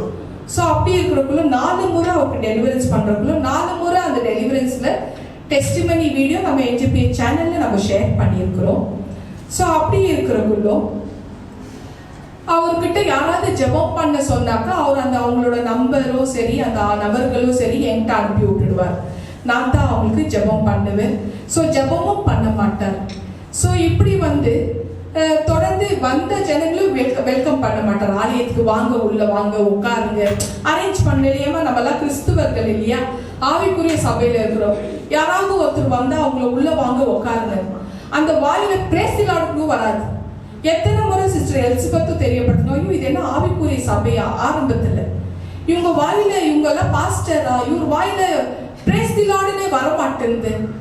அந்த மாதிரி எத்தனை முறை எலிசபெத் சிஸ்டரை நோட்டீஸ் பண்ணியிருக்கிறாங்க. அப்படி இருக்கிறக்குள்ள சிலுவலட்சுமிக்கு தொடர்ந்து ஒரு நாளைக்கு 7 சினிமா பாடல், காதல் பாட்டு பாட்டு அனுப்பி விடுவார். அந்த மகள் வந்து அதை கண்டுக்கல, அவ்வளவா இம்பார்ட்டன்ஸ் கொடுக்கல. ஒரு நாள் ஒரு நாள் ஏதோ ஒரு விஷயம் பண்றதுக்காக செல்வலட்சுமி கிட்ட கொஞ்சம் நான் டைம் ஸ்பெண்ட் பண்ணிட்டு இருக்கிறேன். அந்த நாள்ல வந்து தொடர்ந்து ஒரு ஃபோன் வந்துட்டே இருக்கு. ஏமா அவாய்ட் பண்ணிட்டே இருக்கிறாங்க. நான் தெரியப்படுத்துறேன், ஏமா அந்த ஃபோனை யாரு எடுத்து பேச அப்படின்னு நான் தெரியப்படுத்துறேன். இல்ல டாக்டர், இந்த மாதிரி பாஸ்டரோட கால் வந்துட்டு இருக்கு அப்படின்னு சொன்னாங்க. கால் வந்து அட்டென்ட் பண்ண வேண்டியதானே, ஏன் இக்னோர் பண்றேன்? இல்ல அவர் சும்மா வீணா பேசுவாரு, வெறும் சினிமா பாட்டு காதல் பாட்டு அனுப்பிட்டு இருக்கிறார். அது எனக்கு ரொம்ப வித்தியாசமா தெரிஞ்சது. ஏன் நீ வந்து அவங்க மனைவிக்கு சொல்லக்கூடாது, முதல்ல போய் அவங்க ஒய்ஃப் கிட்ட தெரியப்படுத்து அப்படின்னு சொல்றக்குள்ள ஒய்ஃப் கிட்ட இந்த மகள் சொல்றாங்க. ஏன் இருக்குதான் சொல்றாங்க, அந்த ஒய்ஃப் சொன்ன பதில் என்னன்னாக்கா, ஓ அப்படியா, எனக்கு தெரிஞ்சுதான் உங்களுக்கு பாட்டெல்லாம் அமைச்சிட்டு இருந்தாரு, எனக்கு தெரிஞ்சுதான் உங்கள்கிட்ட பேசிட்டு இருந்தாரு அப்படின்னு அந்த ஒய்ஃப் வக்காலத்து வாங்குறாங்க இந்த பாஸ்டர். அதுக்கப்புறம் வந்து அவரால் வசனத்துக்கு ஆமீன் எழுத முடியாது, டைப் படிக்க முடியாது, ஏன்னா ஃபிங்கர் வலிக்குமா. என்கிட்டே சொல்றாரு, என்னோட ஃபிங்கர் வலிக்குது. HPH மினிஸ்ட்ரியில வந்து எல்லா படங்கள் எல்லாம் பிடிச்சி நீங்க குரூப்ல போடுங்கன்னு சொன்னா அந்த படங்களும் பிடிக்க மாட்டார். ஒரு கான்ட்ரிபியூஷனும் அவரோட காரியம். ஸோ அதுக்கப்புறம் எந்த ஒரு கான்ட்ரிபியூஷனும் அவர்கிட்ட இருந்து HPH மினிஸ்ட்ரிக்கு கிடையாது. ஆனா கூட தான் இருக்கிறாரு. இதுல வந்து ஏதாவது ஒரு நாள்ல ஒரு பைபிள் கோட் ஆகட்டும், கோட்ஸ் இல்லைனாக்கா பைபிள் வசனங்கள் பாஸ்டர் மர்லின்னு அல்லது பாஸ்டர் ஷேரன் அனுப்பிட்டாங்க, சர்ச் குரூப்ல அனுப்பிட்டா அவங்களே இண்டிவிஜுவலா அவங்களோட பிரைவேட் நம்பர் எடுத்து கால் பண்ணி, இந்த வசனம் இந்த கோட் நீ அனுப்பிச்சியே, இந்த அனுப்புறதுக்குள்ள உன்னோட மனநிலைமை எப்படி இருந்தது, நீ என்ன நோக்கத்துக்காக அனுப்புற, வாட் இஸ் தி பர்பஸ், என்ன நினைச்சு நீ அனுப்புன, முதல்ல எனக்கு எக்ஸ்பிளைன் பண்ணிட்டு நீ அனுப்பியிருக்கணும் இல்லையா. அந்த மாதிரி தேவையில்லாத விஷயத்துக்கு 1 மணி நேரம் 1.5 மணி நேரம் இந்த பிள்ளைகளை டார்ச்சர் பண்ணுவாரு. ஆனா நான் அனுப்புற பைபிள் வசனத்துக்கு குரூப்ல போட்டா ஆமீன் சொல்ல மாட்டார், யூடியூப்ல கமெண்ட் போட மாட்டார், கை ஃபிங்கர் வலிக்குதுன்னு சொல்லுவார். இப்படி இருக்கிறக்குள்ளும் இப்போ அவர் ஏன் என்னை பார்த்து டைரக்டா அவரால் பேச முடியலனாக்கா, என்னை முகத்தே பார்க்க மாட்டார், கண்ணு வந்து வேற சைட்ல தான் போயிட்டு இருக்கும், பின்னாடியே இருப்பார், பின்னாடி பேக் சைட் தான் இருப்பார். அவங்க ஒய்ஃபு எல்லாருமே கேட்குறாங்க, ஏன் டாக்டரை பார்த்தா நீங்க பயப்படுறீங்க? இல்ல எனக்கு பயமா இருக்கு அவங்கள பார்த்தா, பின்னாடி 2 ஏஞ்சல் நிக்கிறாங்க நான் பார்க்கிறேன். அதுக்கப்புறம் அவங்க பக்கத்திலேயே தேவ ஆவியானவர் ஹோலி ஸ்பிரிட் வெள்ளை ட்ரெஸ் போட்டு நிக்கிறாரு, அதனால எனக்கு டாக்டரை பார்த்தா எனக்கு பயமா இருக்கு. அவர் சொன்ன பதில் இது. அப்படி இருக்கிறக்குள்ளோ வாரம் வாரம் ஃப்ளையர் போடுவோம். அந்த ஃப்ளையர்ல அவரோட போட்டோ, கோட்டு போட்டு டை போட்ட போட்டோ, கீழே அவரோட ஃபுல் நேம் போல்டு லெட்டர்ல வேணுமா, அது கீழே அவரோட ஃபோன் நம்பர் வேணுமா, ஜனங்களுக்கு தெரியணுமா அவர் பாஸ்டர், அது வார வாரம் கட்டாயம் வேணும்னு அவரோட ஆர்டர். 2 வருஷமா ஒரு கான்ட்ரிபியூஷன் HPHல கிடையாது. அவரால் ஒரு ஜனங்களுக்கு ஒரு மக்களுக்கு ஜெபம் பண்ண முடியாது, ஒரு நாளும் தேவனோட வார்த்தையை சொல்ல முடியாது, ஆமீன் சொல்ல முடியாது. அந்த பொண்ணுக்கு சினிமா பாட்டை ஒரு நாளைக்கு 7 பாட்டு அனுப்புறாரு. இந்த மாதிரிலாம் பண்றதுக்குள்ள ஃப்ளையர்ல மட்டும் அவரோட போட்டோ, அவரோட bold letter, name, phone number வேணும். ஜெபம் பண்ணக்குள்ள ஆண்டவர் தெரியப்படுத்துறார், யார் வர்ஷிப் பாடுறாங்களோ, யார் ஸ்பீக்கரா இருக்கிறாங்களோ அவங்க போட்டோ இருந்தா போதும் மாற்ற ஆரம்பிச்சோம். அப்ப அது கேள்வி கேட்க ஆரம்பிக்கிறாங்க. இப்படியே போகுது. அதுக்கப்புறம் ஒரு தேவனோட கற்பனையை அவங்க மீறிடுறாங்க. வந்து ஃபேமிலிக்கு தெரியப்படுத்தி வந்து ஆண்டவர்கிட்ட மன்னிப்பு கேளுங்கன்னு தெரியப்படுத்துறக்குள்ள, இல்லை இது எங்கள் குடும்ப விஷயம், நாங்கள் அதெல்லாம் பண்ண மாட்டோம். ஏன் அவங்க மனைவி சொன்னது, ஏன் கணவர் பாஸ்டராக இருக்கிறார், நாங்கள் நடத்திக்கிறோம், நாங்களே பண்ணிக்கிறோம் அப்படின்னாங்க. அதுக்குள்ள எங்களுக்கு தான் 1 வருஷத்துக்கு முன்னாடி தீர்க்கதர்சனமா ஆண்டவர் செலுத்துல கொடுக்குற 3 மாசத்துக்குள்ள ஒரு ஆலயத்தை கொடுக்குறேன்னு தெரியப்படுத்திட்டாங்க இல்லையா. ஸோ அப்புறம் நாங்கள் அங்கிருந்து வெளியாயிட்டோம். என்னன்னாக்கா எதுவுமே பண்ணாம அந்த பேர் மட்டும் வரணும், ஜனங்களுக்கு நான் பாஸ்டர்னு தெரியணும். அவங்க மனைவி சொன்ன விஷயம் என்னன்னா, 2 வருஷமா என் கணவர் வாரம் ஒருத்தர் வீட்டுக்கு போறக்குள்ளோ அவர் பாஸ்டரா இருந்ததுனால அவருக்கு காணிக்க கொடுப்பாங்க. உங்களால என் கணவருக்கு காணிக்க போச்சு 2 வருஷமான்றது விஷயமே என்கிட்ட டைரக்டா சொல்றக்குள்ள பாஸ்டர் மாதிரி தன் காதால கேட்டாங்க. கண்ணாலையும் பாக்குறாங்க, காதால கேட்கிறாங்க. இப்படி எல்லாம் விஷயங்கள் நடந்து அந்த அவருக்கு உண்டான இறைவனுக்கு உண்டான மகிமையை எனக்கு கொடுங்க கேட்கறது மிகப்பெரிய தப்பு. அந்த காரியத்தை நம்ம ஒரு நாளும் பண்ணக்கூடாதுன்னு ஒரு எக்ஸாம்பிளோட எங்க வாழ்க்கையில நடந்தது விஷயத்தோட நான் சொல்றேன். அன்னைக்கு 2000 வருஷத்துக்கு முன்னாடி ஆதாம், மோசஸ், நேபுகாத் நேச்சர் வாழ்க்கையில என்ன நடந்துச்சோ அதே போல எங்களுக்கு இதே போல ஒரு விஷயங்கள் நடக்கிறது மூலமா தப்பிக்கிறதுக்கு என்ன வழியும் ஆண்டவர் சொல்லி கொடுத்துருவார். அப்போ நாங்க தப்பிச்சு இந்த இடத்துல நாங்க பாதுகாப்பா பரிசுத்தமான ஒரு ஊழியத்தை செய்துட்டு இருக்கிறோம். அவருக்கு உண்டான மகிமையை அவருக்கு தான் நம்ம கொடுக்கணும். ஒரு காலமும் அவரோட மகிமையை நம்ம யாருமே திருடக்கூடாதுன்னு தேவன் தெரியப்படுத்துறார். யோவான் ஜான் 7ஆம் அதிகாரத்துல 16-18 இயேசு அவர்களுக்கு பிரதி உத்தரமாக, என் உபதேசம் என்னுடையதாய் இராமல் என்னை அனுப்பினவரோடையதாய் இருக்கிறது. அவருடைய சித்தத்தின்படி செய்ய மனதுள்ளவன் எவனோ அவன் இந்த உபதேசம் தேவனால் உண்டாய் இருக்கிறதோ நான் சுயமாய் பேசுகிறேனோ என்று அறிந்து கொள்ளுவான். சுயமாய் பேசுகிறவன் தன் சுய மகிமையை தேடுகிறான். தன்னை அனுப்பினவரின் மகிமையை தேடுகிறவனோ உண்மை உள்ளவனாய் இருக்கிறான். அவனிடத்தில் அநீதி இல்லை. சோ நம்மை ஊழியத்துக்கு அழைத்தவர் யாரு, எந்த நோக்கத்துக்காக அனுப்பி இருக்கிறாரு, அப்படிப்பட்டவர்கள் மட்டும்தான் அந்த தேவனுடைய மகிமையை தேடுவார். சும்மா காப்பி அடிச்சு நானும் பைபிள் ஸ்கூல்ல படிச்சு பாஸ்டர் ஆயிட்டு என்னோட பேரு இது அது கீழே பாஸ்டர், என்னோட போட்டோ, என்னோட போன் நம்பர் இருந்தா போதும் அப்படின்னு நினைக்கிறதுக்கெல்லாம் தூக்கி போட்டுருவார். ஹல்லேலூயா. ஒரு நாளும் அவரோட மகிமையை நம்ம திருடக்கூடாதுன்னு தெரியப்படுத்தலாம். அப்போ அங்கிருந்து எங்களை பிரிச்செடுக்கிறாரு. நாங்க வெளியில வந்த கையோடும் அவர் சொன்ன விஷயம் என்னன்னா, 2 தீமோத்தி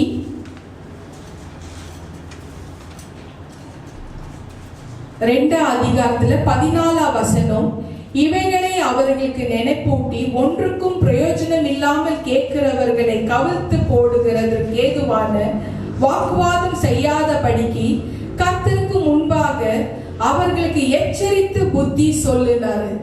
எச்சரிப்பு கொடுத்த இப்படிப்பட்ட ஆளு ஒரு நாள் ஊழியத்துக்கு முன்னால செய்ய முடியாது. ஏன்னா செத்து போயிடுறவங்களுக்கு எப்படி ஊழியத்தை கொடுக்க முடியும்? ஆமீன் நீ சொல்லாத நபர்களுக்கு எப்படி போட்டோ எல்லாம் வைக்க முடியும்? படம் எப்படி வைக்க முடியும்? போட்டோ மட்டும் வச்சு நீ பாஸ்டர்னு எப்படி நாங்க NJPH மினிஸ்ட்ரியில அங்கீகாரம் கொடுக்க முடியும்? கண்டிப்பா கிடையாது. எச்சரித்து சொல்லுனாரு, அது தெரியப்படுத்தணும். புத்தி சொல்லுனாரு, தெரியப்படுத்தணும். நீ வெட்கப்படாத ஊழியக்காரன் ஆயும் உண்மையை சொல்றதுக்கு ஒரு நாளும் நீ வெட்கப்படாதன்னு என்ன பார்த்து தேவன் தெரியப்படுத்துறக்குள்ளோ அதே மாதிரி நான் நடந்துக்கிட்டேன். அவங்களுக்கு தெரியப்படுத்தின உங்க குடும்பத்துல இப்படி செஞ்சிருக்கேன், கற்பனைகள் மீறி இருக்கிறீங்க, தவறுகள் செஞ்சிருக்கீங்க, ஆண்டோட்ட மன்னிப்புன்னா இல்ல நாங்க மூடித்தான் மறைக்குவோம், எங்க குடும்ப மானம் இதுன்றாங்க. நீ வெட்கப்படாத ஊழியக்காரனாயும் சத்திய வசனத்தை நிதானமாய் பகுத்து போதிக்கிறவனாயும் உன்னை தேவனுக்கு முன்பதாக உத்தமனாக நிறுத்தும்படி ஜாக்கிரதையா இரு. சோ ஒரு நாளும் அந்த இடத்துல நான் கண்டினியூ பண்ணியிருந்தா என்னோட பரிசுத்தம் குலைச்சலா இருக்கும், என்னோட அபிஷேகத்தை நான் இழந்திருப்பேன். நான் அதுக்கு ஒத்துழைக்கவே மாட்டேன். ஒரு நாளும் நான் அநீதிக்கு கை கொடுக்கவே மாட்டேன், தலை சாயவே மாட்டேன். அது உயிரே போனாலும் இயேசு இருந்தா நான் இருப்பேன், இயேசு இல்லைன்னா இருக்கவே மாட்டேன். ஹல்லேலூயா. ஏன்னா நான் தேவனுக்கு முன்பதாக உண்மையா இருக்க வேணும்ன்றத என்னுடைய நோக்கம். இது எனக்கு தேவ ஆவியானவர் கற்றுக் கொடுத்தாரு. 16ஆம் வசனம், சீர்கேடான வீண் பேச்சுகளுக்கு விலகியிரு, அவைகளால் அவர்கள் அதிக அவபக்தி உள்ளவர்கள் ஆவார்கள். அவங்க அவபக்தியா தான் இருப்பாங்க. சீர்கேடான பேச்சுகளுக்கு விலகியிரு. விலகிட்டாரா அவரே விலகிட்டார், அவரே பிரிச்சு எடுத்துட்டார் இல்லையாமா? சோ அப்படிதான் நம்ம இருக்கணும்னு தேவ ஆவியானவர் தெரியப்படுத்துறாரு. அப்போ ஒரு நாளும் அவருக்கு உண்டான மகிமையை நம்ம திருடக்கூடாதுன்னு தெரியப்படுத்துறாரு. ஏசாயா 48:11 வசனத்தின்படி, ஏசாயா 48:11 என் நிமித்தமே 2 முறை சொல்றாரு பாருங்க. என் நிமித்தமே அப்படி செய்வேன். என் நாமத்தின் பரிசுத்தம் எப்படி கொலைக்கப்படலாம்? என் மகிமே நான் ஒருவருக்கும் கொடேன் அப்படின்னு தெரியப்படுத்துறாரு இல்லையா? ஏசாயா 42:8 நான் கர்த்தர், இது என் நாமம், என் மகிமையை வேறொருவருக்கும் என் துதியை விக்கிரகங்களுக்கும் கொடேன். சோ தேவனோட மகிமையை நம்ம திருடக்கூடாது. அப்ப ஆண்டவர் நமக்கு தெரியப்படுத்துறது, யாரு முன்னணியில வர்ஷிப் பண்றாங்களோ, தேவனோட வார்த்தை ஷேர் பண்றாங்களோ, அவங்களோட நேம் இருந்தா போதும். ஒண்ணுமே செய்யாதவங்களோட நேம் வேண்டாம். அந்த பேர் எடுத்ததுக்கு அதுல ஒரு இஷ்யூ. ஆமா, இப்ப எந்த குழப்பமும் இல்லையே. இதுதான் தெரியப்படுத்துங்க. ஆண்டவர் ஆக்ஷன் எடுப்பாரு, நான் கிடையாது, எடுக்கிறவர் அவர் எடுப்பாரு. ஹல்லேலூயா. தேவன் சொல்றாரு, என்னுடைய மகிமையை நான் ஒருவனுக்கும் கொடேன். இந்த நாள்ல தேவ ஆவியானவர் தெரியப்படுத்துறாரு, தேவனுக்கு வர வேண்டிய மகிமையை என்றைக்காவது நம்ம திருடி இருக்கிறோமா அதை நம்ம யோசிச்சு பார்க்கணுமா? நம்ம அதை முயற்சி செஞ்சிருக்கிறோமா அதை நம்ம பார்க்கணுமா? ஒருவேளை நீ அவருடைய மகிமையை பெற வேண்டுமானால், கவனமா கேளுங்க, ஒருவேளை நீங்கள் அவருடைய மகிமையை பெற வேண்டுமானால், உனக்கு மரியாதையும் கனமும் வேண்டுமானால், முள்முடியான கிரீடத்தையும் சூட்ட நீ தயாராக இருக்க வேண்டும். முள்முடிய சூட்ட நீங்க ரெடியா இருக்கணும். அந்த மகிமை வேணும்னா முள்முடி சூட்டிக்கணும் தலையில. அப்பதான் அந்த மகிமை உங்களுக்கு கிடைக்கும். ஒண்ணுமே பண்ணாம அந்த மகிமை எனக்கு வேணும், நானும் பாஸ்டர்னா எப்படி வராது இல்ல? ஹல்லேலூயா. கர்த்தரின் பரிசுத்த நாமத்துக்கு ஸ்தோத்திரம். தேவனோட பண்ணின உடன்படிக்கையை நம்ம உடைத்திருக்கிறோமா? அதை மறுதளிச்சிருக்கிறோமா? நாம் அதில் உண்மை உள்ளவனாக இருக்கிறோமா? நாம் தேவனுக்கு உண்மை உள்ளவராக இருக்கிறோமா? நான் தேவனுடைய வார்த்தைகளுக்கு கீழ்ப்படிந்திருக்கிறேன்னா? நான் தேவன் தான் எல்லாவற்றையும் செய்தார் என்று சொல்லுகிற விஷயத்தில் நான் தவறி இருக்கிறேன்னா? நான் உண்மையாக இருந்திருக்கிறேன்னா? என்னுடைய நம்பிக்கையை பொன்னின் மேல வைத்திருக்கிறேன்னா? அது அவருக்கு வர வேண்டிய மகிமையை நான் திருடி இருக்கிறேன்னா? நம்மளுடைய இருதயத்தை நம்ம ஆராய்ந்து பார்ப்போம். நம்மளோட நம்பிக்கை காசின் மேல, கை மேல வச்சிருக்கிறோமா? இதெல்லாம் நம்ம ஆராய்ந்து பார்க்கறதுக்குள்ள நமக்கு நம்ம தெரியும் நம்ம உண்மையா இருக்கிறோமா இல்லையா. உங்களை நீங்களே சோதிச்சு உங்களுக்கு நீங்களே டிக்ளேர் பண்ணிக்கங்க, எஸ் நான் உண்மை உள்ளவன், எஸ் நான் உண்மை உள்ளவன் அப்படின்னு சொல்லிட்டு நீங்க தேவனுக்கு முன்பதாக நிரூபிச்சுக்கலாம். சோ இந்த நம்மளுக்கு இந்த 3 ஆளுகளை வச்சு நம்மளுக்கு படிப்பினை கொடுத்தது, அது ஆதாமு, அப்புறமா மோசஸ் ஆகட்டும், நேம்காத் நேச்சர் ஆகட்டும், இவரோட வாழ்க்கையில நம்மளுக்கு படிப்பினை நம்ம கத்துக்கிறது என்னன்னாக்கா, அவங்க வாழ்க்கையில செய்ததை நம்ம செய்யக்கூடாது, மீறி இருக்கிறத நம்ம மீறக்கூடாது, அவ்வளவுதான். ஹல்லேலூயா. கடவுள் நம்மள நெக்ஸ்ட் லெவலுக்கு கொண்டு போகணும்னு விரும்புறாரு இல்லையா? அவர் நெக்ஸ்ட் லெவலுக்கு கொண்டு போகணும்னு விரும்புறக்குள்ள அவர் அப்படி நெக்ஸ்ட் லெவல் கொண்டு போக வேண்டும் என்று நினைச்சிட்டாலே போதும், அது நடந்துடும். ஆனா 7 காரியங்கள் நம்மளை வச்சு பண்ணுவார். முதல் நம்மளை தனிமை ஆக்கிடுவார். ரெண்டாவது ஒவ்வொரு விஷயத்துல ஃபெயிலியர் ஆக்கிட்டே வருவார். நம்மள தோல்வி கொடுப்பார், ஃபெயிலியர் ஆக்கிட்டே வருவார். மூணாவது டோட்டலா நம்ம மத்தவங்களை விட நம்மள டிஃப்ரெண்டாக மாத்திடுவார். நம்மள பிரிச்சு எடுத்து வேற விதமா டிரான்ஸ்ஃபர்மேஷன் மாத்திடுவார். 4வது உங்களோட ஃபேத், அந்த விசுவாசத்தை டெஸ்ட் பண்ணுவார், ஃபேத்தை டெஸ்ட் பண்ணுவார். 5வது உங்களோட ஈகோவை உடைப்பார்,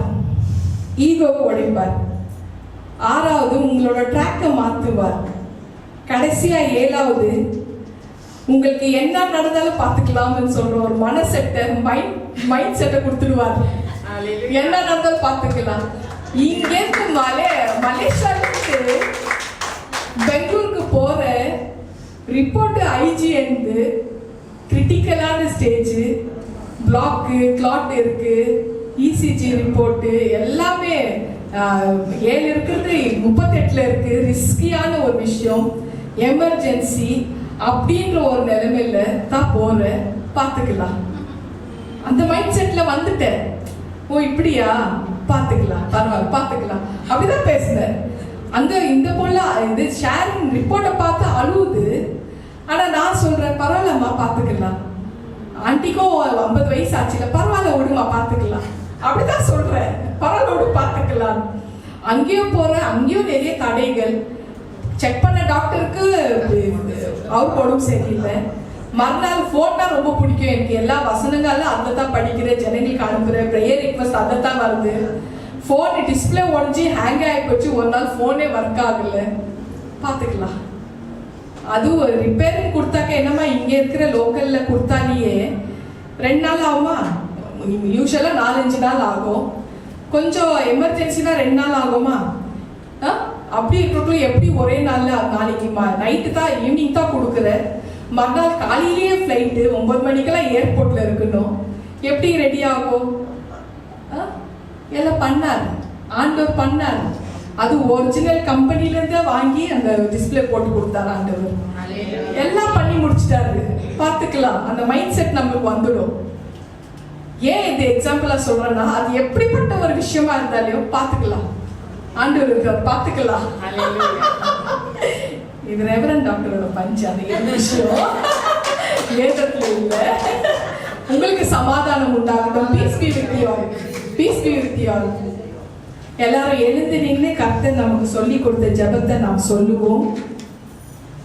பரமண்டலங்களில் இருக்கிற எங்கள் பிதாவே, உம்முடைய நாமம் பரிசுத்தப்படுவதாக, உம்முடைய ராஜ்யம் வருவதாக, உம்முடைய சித்தம் பரமண்டலத்திலே செய்யப்படுவது போல பூமியிலேயும் செய்யப்படுவதாக.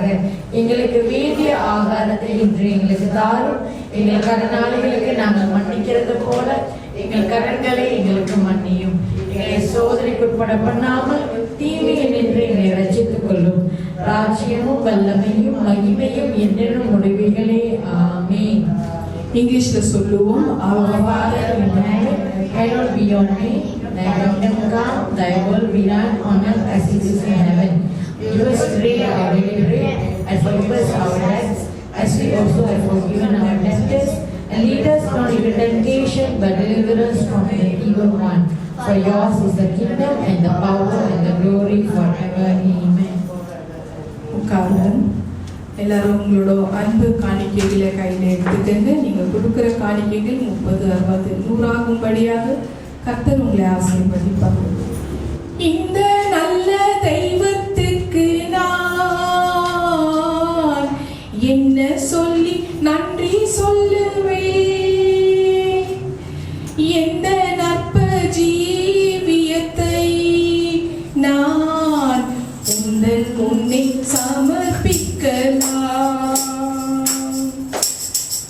ஒன்றுமில்லாமலே நின்ற என்னை கைப்பிடித்து நடத்தும் பேரன்பு, எந்தன் பெரும் குறைகள் கண்ட பின்னும் நெஞ்சோடு சேர்க்கும் பேரன்பு, ஒன்றுமில்லாமலே நின்ற என்னை கைப்பிடித்து நடத்தும் பேரன்பு, எந்தன் பெரும் குறைகள் கண்ட பின்னும் நெஞ்சோடு சேர்க்கும் பேரன்பு. இந்த நல்ல தெய்வத்திற்கு நான் என்ன செய்து நன்றி சொல்லுவேன்? எந்த நற்ப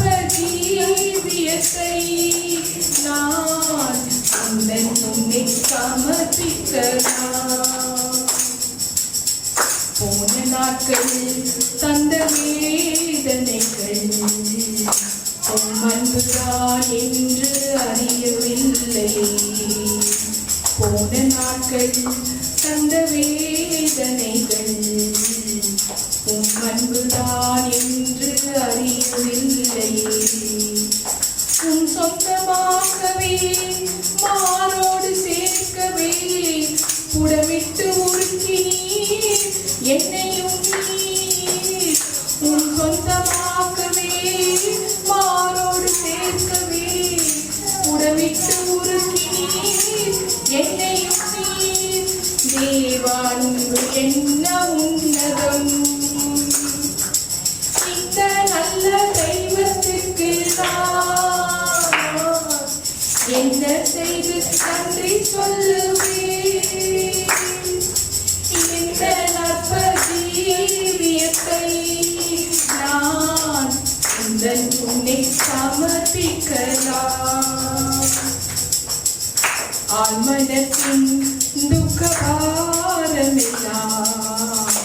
உன் தோளில் ஏற்றதை உணரவில்லையே. ஆழ்மனத்தின் துக்கபாரமெல்லாம் உன் தோளில் ஏற்றதை உணரவில்லையே. தன்னன் தனிமையிலே மனமுடைந்து போகையிலே உன் ஜீவனை கொடுத்து ரட்சித்தீரே. தன்னன் தனிமையிலே மனமுடைந்து போகையிலே உன் ஜீவனை கொடுத்து ரட்சித்தீரே. தேவ அன்பு என்ன உன்னதம், இந்த நல்ல தெய்வத்திற்கு நான் என்ன செய்து நன்றி சொல்லுவேன். எந்த நற்ப ஜீவியத்தை நான் உந்தன் முன்னே சமர்ப்பிக்கலாம். இந்த நல்ல தெய்வத்திற்கு நான் என்ன செய்து நன்றி சொல்லுவேன். எந்த நற்ப ஜீவியத்தை நான் உந்தன் முன்னே சமர்ப்பிக்கலாம்.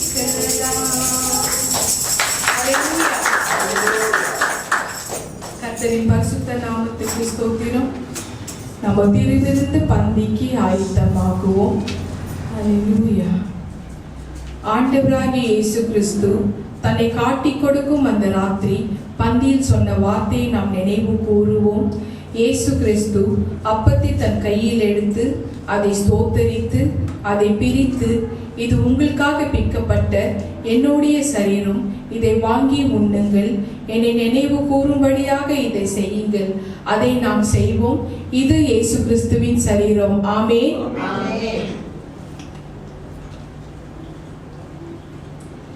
அந்தபடியே ஒரு பாத்திரத்தில் திராட்சை ரசத்தை எடுத்து, இது உங்களுக்காக சிந்தப்பட்ட என்னுடைய இரத்தம், இது என்னுடைய புதிய உடன்படிக்கையாகும், இதை வாங்கி பருகுங்கள், என்னை நினைவு கூறும்படியாக இதை செய்யுங்கள். அதை நாம் செய்வோம். இது இயேசு கிறிஸ்துவின் இரத்தம். ஆமென். ஆமென். ஹல்லேலூயா. இறுதி ஜெபத்துக்கு ஆயத்தமாகும். Thank you Jesus. நன்றி அப்பா, நன்றி ராஜா. அன்பின் பரலோக தந்தையே அப்பா, ஆண்டவரே, இந்த நாளில் ஆண்டவரே என்னோட நீங்க பேசின வார்த்தைகளுக்காக உமக்கு நன்றி அப்பா. ஒரு உண்மை உள்ள மனிதன் எப்படி இருக்க வேண்டும், எப்படிப்பட்ட காரியங்கள் செய்தால், எப்படி நம்ம நடந்து கொண்டால் உண்மை உள்ள மனிதன் என்ற பேரை பெற முடியும், தேவனோடு மனசுல இடம் பிடிக்க முடியும், தேவனிடத்திலிருந்து பரிபூர்ண ஆசீர்வாதத்தை எப்படி பெற்றுக்கொள்ள முடியும் என்றது என் மூலமாக நீங்க தெரியப்படுத்துறதுக்காக உமக்கு நாங்க நன்றி செலுத்துக்கிறோம் ராஜா. அப்பா ஆண்டவரே, நாங்க ஆதாம போல ஏதாவது காரியங்கள் நாங்க மூடி மறைத்திருந்தா அப்பா ஆண்டவரே ஏசப்பா, மோசையை போல நாங்க தேவனுக்கு கீழ்ப்படியாம நாங்க இருந்திருந்தா, அப்பா அதே நேரத்துல நேபுகாத்நேச்சர் போல இந்த காரியத்தை நான் தான் செஞ்சேன் அப்படி ஏதாவது நான் சொல்லியிருந்தா, தயவு செஞ்சு எங்களை நீங்க மன்னிச்சுட்டு ஆண்டவரே மறுபடியும் உங்களோட சமூகத்துக்கு முன்பதாக எங்களை நாங்க உத்தமனாக நிரூபிக்கிறதுக்கு எங்களுக்கு வாய்ப்பு நீங்க தந்ததுக்காக உமக்கு நாங்க நன்றி செலுத்துகிறோம் ராஜா. நித்திய ஜீவன் பிரேயர் ஹவுஸ் நீர் ஆசீர்வதிக்கணும், மனுஷ தேசத்தை நீர் ஆசீர்வதிக்கணும் அப்பா. வந்திருக்கிற ஒவ்வொரு பிள்ளைங்களும் நீர் பேர் பேராக ஆசீர்வதிக்கணும் ராஜா. இந்த மாதம் முழுவதும் யாரெல்லாம் திருமணம் ஆண்டுகளை கொண்டாடுறாங்களோ, யாரெல்லாம் பிறந்த நாள் கொண்டாடுறா அத்தனை பேரும் நீர் ஆசீர்வதிக்கணும் தகப்பனே. Thank you Lord, thank you Jesus. ஸ்தோத்திரம். ஹalleluya, ஹalleluya. ஸ்தோத்திரம் ஆண்டவரே. நன்றி ராஜா. அப்பா தேவனே, இந்த நாள்ல கூட ராஜாவே அப்பா மகன் கீர்த்திக்காகவும் அப்பா மகள் ஸ்வேதாக்காகவும் நாங்கள் ஜெபிக்கிறோம். அவங்க திருமண காரியத்தை கர்த்தர் வாய்க்க செய்ததுக்காக நாங்கள் நன்றி செலுத்துகிறோம்.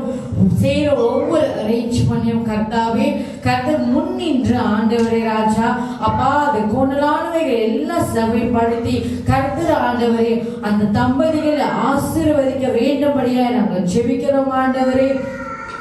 அப்பா தேவனே, இங்கேருந்து ஆண்டவரே ராஜா ரெவரண்ட் டாக்டரும் அவங்க குடும்பமும் ஆண்டவரே ராஜா அப்பா அந்த மணமக்கள் அவங்களோட குடும்பமும் ஆண்டவரே ராஜா அப்பா அந்த US தேசத்துல போயிட்டு அப்பா அந்த திருமண காரியத்தை நல்லபடியா நடத்தி முடிக்க ஆண்டவரே ராஜா நீங்க கிருபை செய்ய வேண்டும்படியாய் ஜெபிக்கிறோம் அப்பா. அதுக்கு விரோதமா எழும்புகிற எல்லா விதமான தடைகளும் ஆண்டவரே ராஜா அப்பா அது பிசாசினோட கிரிகள் ஏதாவது இருந்தாலும் அப்பா அது எல்லா இயேசுவின் நாமத்துல கட்டி நிர்மலப்படுத்துகிறோம் ஆண்டவரே.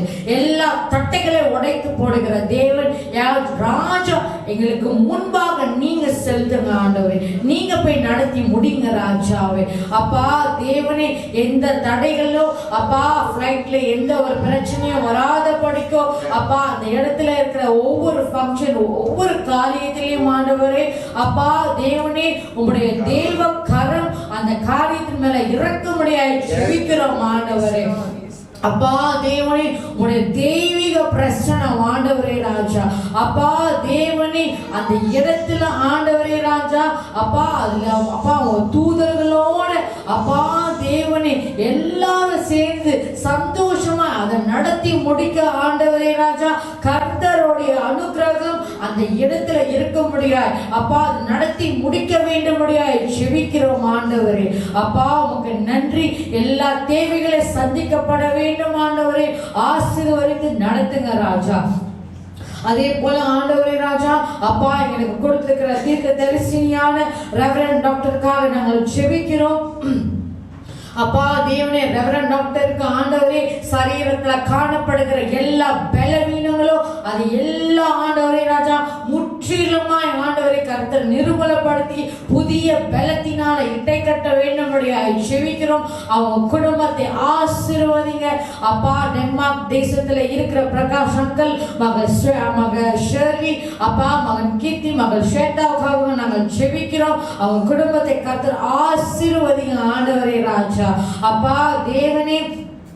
NJPH மினிஸ்ட்ரிக்கு விரோதமாய் எழும்புகிற எல்லா விதமான தடைகளும் எல்லா விதமான போராட்ட சஞ்சலங்கள் சச்சரவுகள் எது வந்தாலும் ஆண்டவரே ராஜா அது இயேசுவின் நாமத்தில் வாய்க்காதே போகும்படி நாங்கள் ஜெபிக்கிறோம் ஆண்டவரே ராஜா. ஆம் தகப்பனே அப்பா ஒரு வழியா எங்களுக்கு விரோதமாய் NJPHக்கு விரோதமாய் எழும்புகிற காரியம் வந்தா 7 வழியாய் சதறி ஓடும்படியாய் நாங்கள் ஜெபிக்கிறோம் ஆண்டவரே. அப்பா NJPH ஊழியர்கள் ஆண்டவரே ராஜா அப்பா முன்மாரின் போல பின்மாரின் போல கர்த்தர் ஆண்டவரே ராஜா ஆசீர்வதித்து நடத்தும்படியாய் நாங்கள் ஜெபிக்கிறோம். ஆட்கள் வந்து சேரணும் அப்பா. நிறைய ஆண்டவரே ஆத்மாக்கள் ரட்சிக்கப்பட வேண்டும் ஆண்டவரே. மலேசியா தேசம், US தேசம், டென்மார்க் தேசம், இந்தோனேஷியா அப்பா இன்னும் நிறைய தேசத்துல கர்த்தாவே அப்பா உம்முடைய ஆண்டவரே ராஜா உம்முடைய அந்த சுவிசேஷத்தை பிரசித்தம் பண்ண எங்க ரெவரண்ட் டாக்டர் கர்த்தர் எடுத்து பயன்படுத்துவதற்காக நன்றி. ஆசீர்வதித்து நடத்துங்க ஆண்டவரே ராஜா. இயேசுவின் நாமத்தில் நாங்கள் ஜெபிக்கிறோம் எங்கள் ஜீவனுள்ள நல்ல பிதாவே, ஆமென். கரங்களை உயர்த்தி ஆண்டவருக்கு நன்றி செலுத்துவோம். என் ஆத்மாவே கர்த்தரை ஸ்தோத்திரி. என் முழு உள்ளமே அவருடைய பரிசுத்த நாமத்தை ஸ்தோத்திரி. என் ஆத்மாவே கர்த்தரை ஸ்தோத்திரி. கர்த்தர் செய்த சகல உபகாரங்களை மறவாதே. ஆமென், ஆமென், ஆமென். இயேசு கிறிஸ்துவின் ரத்தம் ஜெயம். இயேசு கிறிஸ்துவின் ரத்தம் ஜெயம். இயேசு கிறிஸ்துவின் கல்வாரி ரத்தம் ஜெயம். இயேசுவின் நாமத்தினால் ஜெபிக்கிறேன் ஜீவனுள்ள நல்ல பிதாவே. ஆமென், ஆமென், ஆமென். நம் கர்த்தராகிய இயேசு கிறிஸ்துவின் கிருபையும் பிதாவாகிய தேவனுடைய அன்பும் பரிசுத்த ஆவியானவரின் அந்யோன்ய ஐக்கியமும் நம் எல்லோரும் கூட சதா காலம் இருப்பதாக. ஆமென், ஆமென், ஆமென். துதி கன மகிமையெல்லாம் கர்த்தருக்கே சொந்தம். ஸ்தோத்திரம். ஹalleluya. God bless you all. நித்திய ஜீவன் பிரேயர் ஹவுஸ், நித்திய ஜீவன் ஜெப வீடு என்கிற கர்த்தருடைய ஆசீர்வாதமான வீடியோகளை கண்டு தேவ கிருபையை பெற்றுக் கொள்வீர்களாக. கர்த்தர் உங்களை ஆசீர்வதிப்பாராக. ஆமென்.